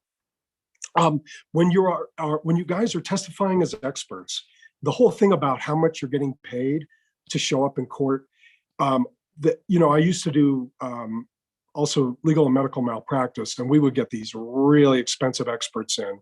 And the right answer when somebody challenges the fact that you're a prostitute for coming in and you charge more to testify for depositions and trials than you do otherwise, you say, I get paid for my time just as you do, counsel. And that is all you have to say to justify your fee. Nobody's there for free unless they're served a subpoena. And certainly those lawyers are not there for free. So if as an expert, your fees are challenged, just say you get paid for your time, just like the lawyers do. All right. Ms. Peck, I wrote down a note when you were going against Mr. Solis that you can't call someone a sociopathic killer. So that's going to be objected to, and that objection will be sustained. And also, Ms. Peck, there's another thing, and I'm sorry to focus on you so much, is you had a difficult witness, and I don't remember who it was. And what I learned from you was sometimes let an unruly witness be an unruly witness. Lawyers often, when they get an unruly and obnoxious witness that's on cross-examination, they try to rein them in. But why not just let them go? Make them look like idiots if they can. And people, for some reason, feel the need to rein that in because they're afraid of that unbridled craziness. But you let the witness be unruly, and I think most people would have objected, and you were brilliant for not objecting to that. And I don't even remember what the circumstances were. All right. And I remember, again, I wrote a note to let the witness be the star. Ms. Dudgeon, on your case with Becker, you on your direct, you did the storytelling part right. The question was A, the answer was B. And then you said, okay, B, let's talk about C. And then they talked about C. And then, a good story and a good written legal product, the end of one sentence or one chapter leads to the beginning of the next. And that's what you did on direct, and that's good direct examination. Ms. Hobson, you taught us again, and during yours, that you can get a lot done in a short time. I don't remember what you asked, but you asked very few things and you were super effective. Another example of, notwithstanding me now, going on and on forever doesn't necessarily help. All right. Then on closings, I just, the prosecution brought back to their theme, which is lovely. There's no reason to have a theme if you don't return to it. Just on the defense's closing, Ms. Dudgeon, you were you completely extemporaneous on your closing, or were you using notes? I had some notes, but like not really. Okay, because I couldn't tell, and I thought it was an example of when lawyers are wed to their notes, they're never their best selves. And as an appellate lawyer, I was so nervous I would have my notes. And it doesn't work. And also as a trial lawyer, you learn that, like, just rely on yourself and you're better. You tell the story, you engage with people better. And so your part of the closing was particularly good. You did lean back a little bit, so you want to avoid that. But your professionalism, every one of you were super professional. And I want to thank you, and thank you for listening. And we'll let our other judges talk. We'll start with Ms. Nelson, if we may. Hi, everybody. I'm Susie Nelson. I'm a former prosecutor for St. Louis County. So this was a good case for me. I now do planning here in Denver. I wanted to say, you guys are really amazing. I was truly impressed by every one of you.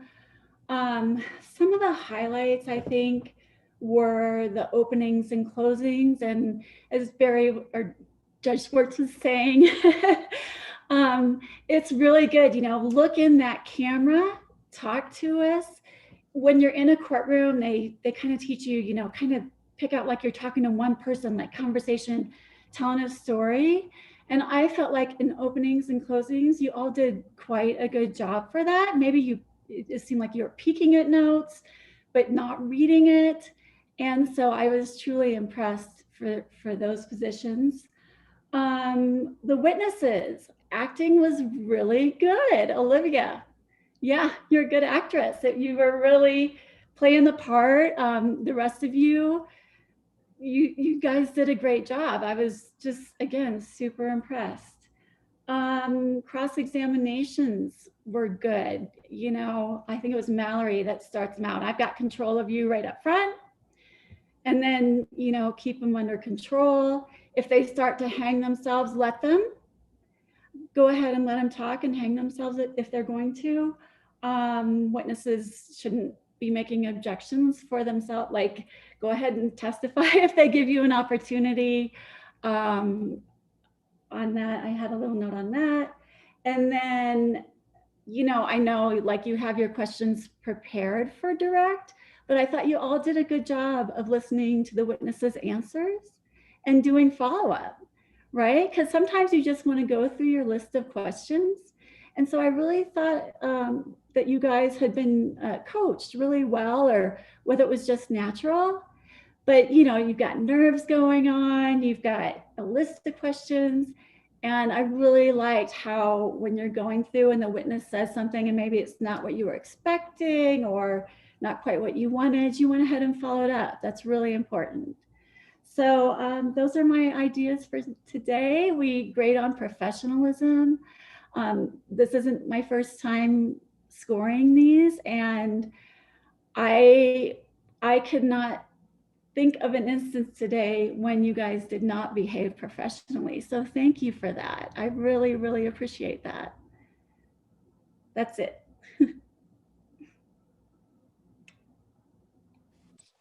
Thank you. It's great to hear from a prosecutor on these things, because you guys spend more time doing trials than everybody else combined, except the PDs.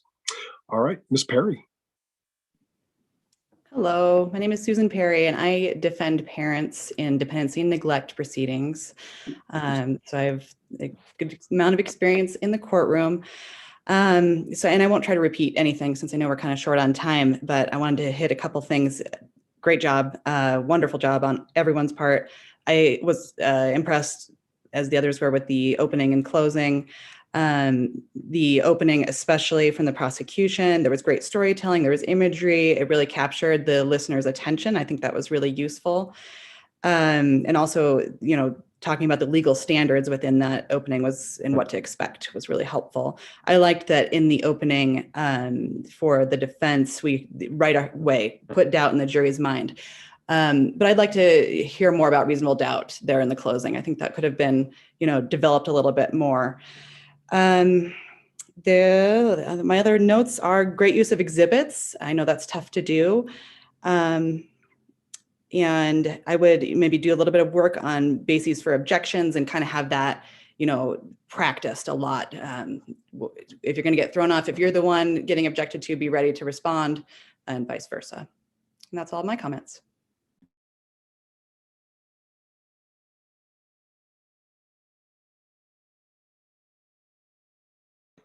Ms. Forbes. And also, any of you that want to comment on things that you disagree with me on, the rulings were, of course, haphazard, but if you disagree with my assessment, please, I'm no more right than anyone. So chime in on that too. My name is Alicia Forbes, and I have been an assistant United States attorney since 2011. So I work in the criminal division, so I'm a federal prosecutor. So I am in trial a lot, as Judge Schwartz sort of alluded to that prosecutors are. But I also know what you all are going through because I did mock trial competitions when I was in law school. I coached high school mock trial, volunteered doing that in law school, and I've judged a bunch of these competitions.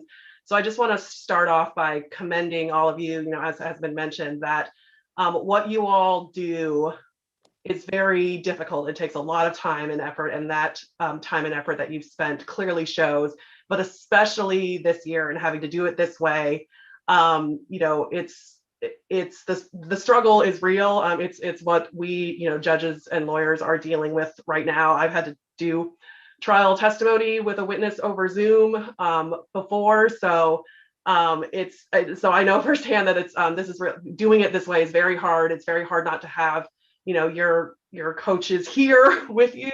It's very hard not to have your teammates, being able to sit right beside you as you go through this. So you all did an excellent job in a normal year, but especially with this year, you all just really, really impressed me and did a great job with a lot of things that you did. And I just wanted to, just to comment on a couple of things. I agree. I think it was Ms. Nelson who said that the directs in general were very good. And I thought that was most of your all strong points, is you all did a good job keeping things conversational and responsive during direct examinations and not being too scripted. And I also liked the themes on both sides. I think that the prosecution side did a great job of not only sort of carrying their theme in opening and closing, but also, sort of trying to work it in with your witnesses' testimony, kind of reminding us of that theme. And that's what I think, like the defense side, I thought your theme was great. This is, I think, the fourth round I've judged, and I haven't heard that, but ring and ping, like, oh, that's so good. And so just the more that you could get that in, to make it obvious that that's your theme. If you can get, Professor Van Owen to sort of say that phrase at some point in his testimony or something like that. And then, but you also did hit it back home at closing, which was good as well. So that was clearly well prepared. I agree with a lot of the comments that were made sort of about cross-examination, but I would say, considering the format that we're in particular, it's never a good idea to have people talking over each other, even when we're all together in the same room, but it is really hard over Zoom. You just can't have people talking over each other. So the idea that you want to sort of be in control of your witness on cross-examination, that's not worth trying to overlap or trying to interrupt. It's just never going to work, particularly in this format. And, as Judge Schwartz says, that sometimes, being the star doesn't necessarily mean being louder or being more aggressive. Silence is golden. Sometimes silence is very effective, and silence is what's going to bring the attention back to you as the lawyer. You can let the witness ramble on, and then you kind of sit there and go, oh, you're done now? Okay, I'm going to now ask you my next question, because all of that was nonsense. So just, so for, sort of technical purposes, just go ahead, just let them finish. even if you think you're sort of not in control anymore, it's really, that's not the way that you control witness. That's not the way that you look good. If anything, it just means the witness looks bad and they're going to get scored lower if they go up, beyond the scope of a good question that you asked. And the other thing is, I would echo what Ms. Linnelson had said about professionalism. Again, very hard to keep up, particularly in this context, but you all did a great job. The only note I would have is that, again, when we're all sitting at home, we can sort of lapse into some casual behaviors, and just it happens with real lawyers too, in real court. But just watch things like, for example, using first names. If you're an attorney, or if you're any witness that isn't playing a high school student, you should be using people's last names. You should not be calling the defendant Avery. You should not, you shouldn't be calling each other. He shouldn't be referred to as Alex, even though it should be, Detective Markowitz should be saying Mr. Cifuentes, Mr. Becker, etc. But it's easy, especially when you're all on your own team, and the case so well. It's easy to slip into that. So that's just something to watch out for, sort of in the next rounds. But otherwise, like I said, just really great job. Awesome. This everybody's saying this, but this year's been so hard and so stressful, and I hope you appreciate, and I'm sure you do, what a great accomplishment this is to have gotten through this. So I know that the lawyers we're all amazed. So thank you. All right, so what's next? Do you guys have another round this afternoon at 12:30 or 1? All right. I'm sorry we kept you. I'm sorry I kept you so long. These guys were crisp. So I wish you all the best. Thanks, everyone. The scores have been confirmed, and your coaches or teachers will be notified of your next room assignment. Great job, everyone. Thank you. Thank you so much. Thank you so much. Have a good one. Bye. Good luck.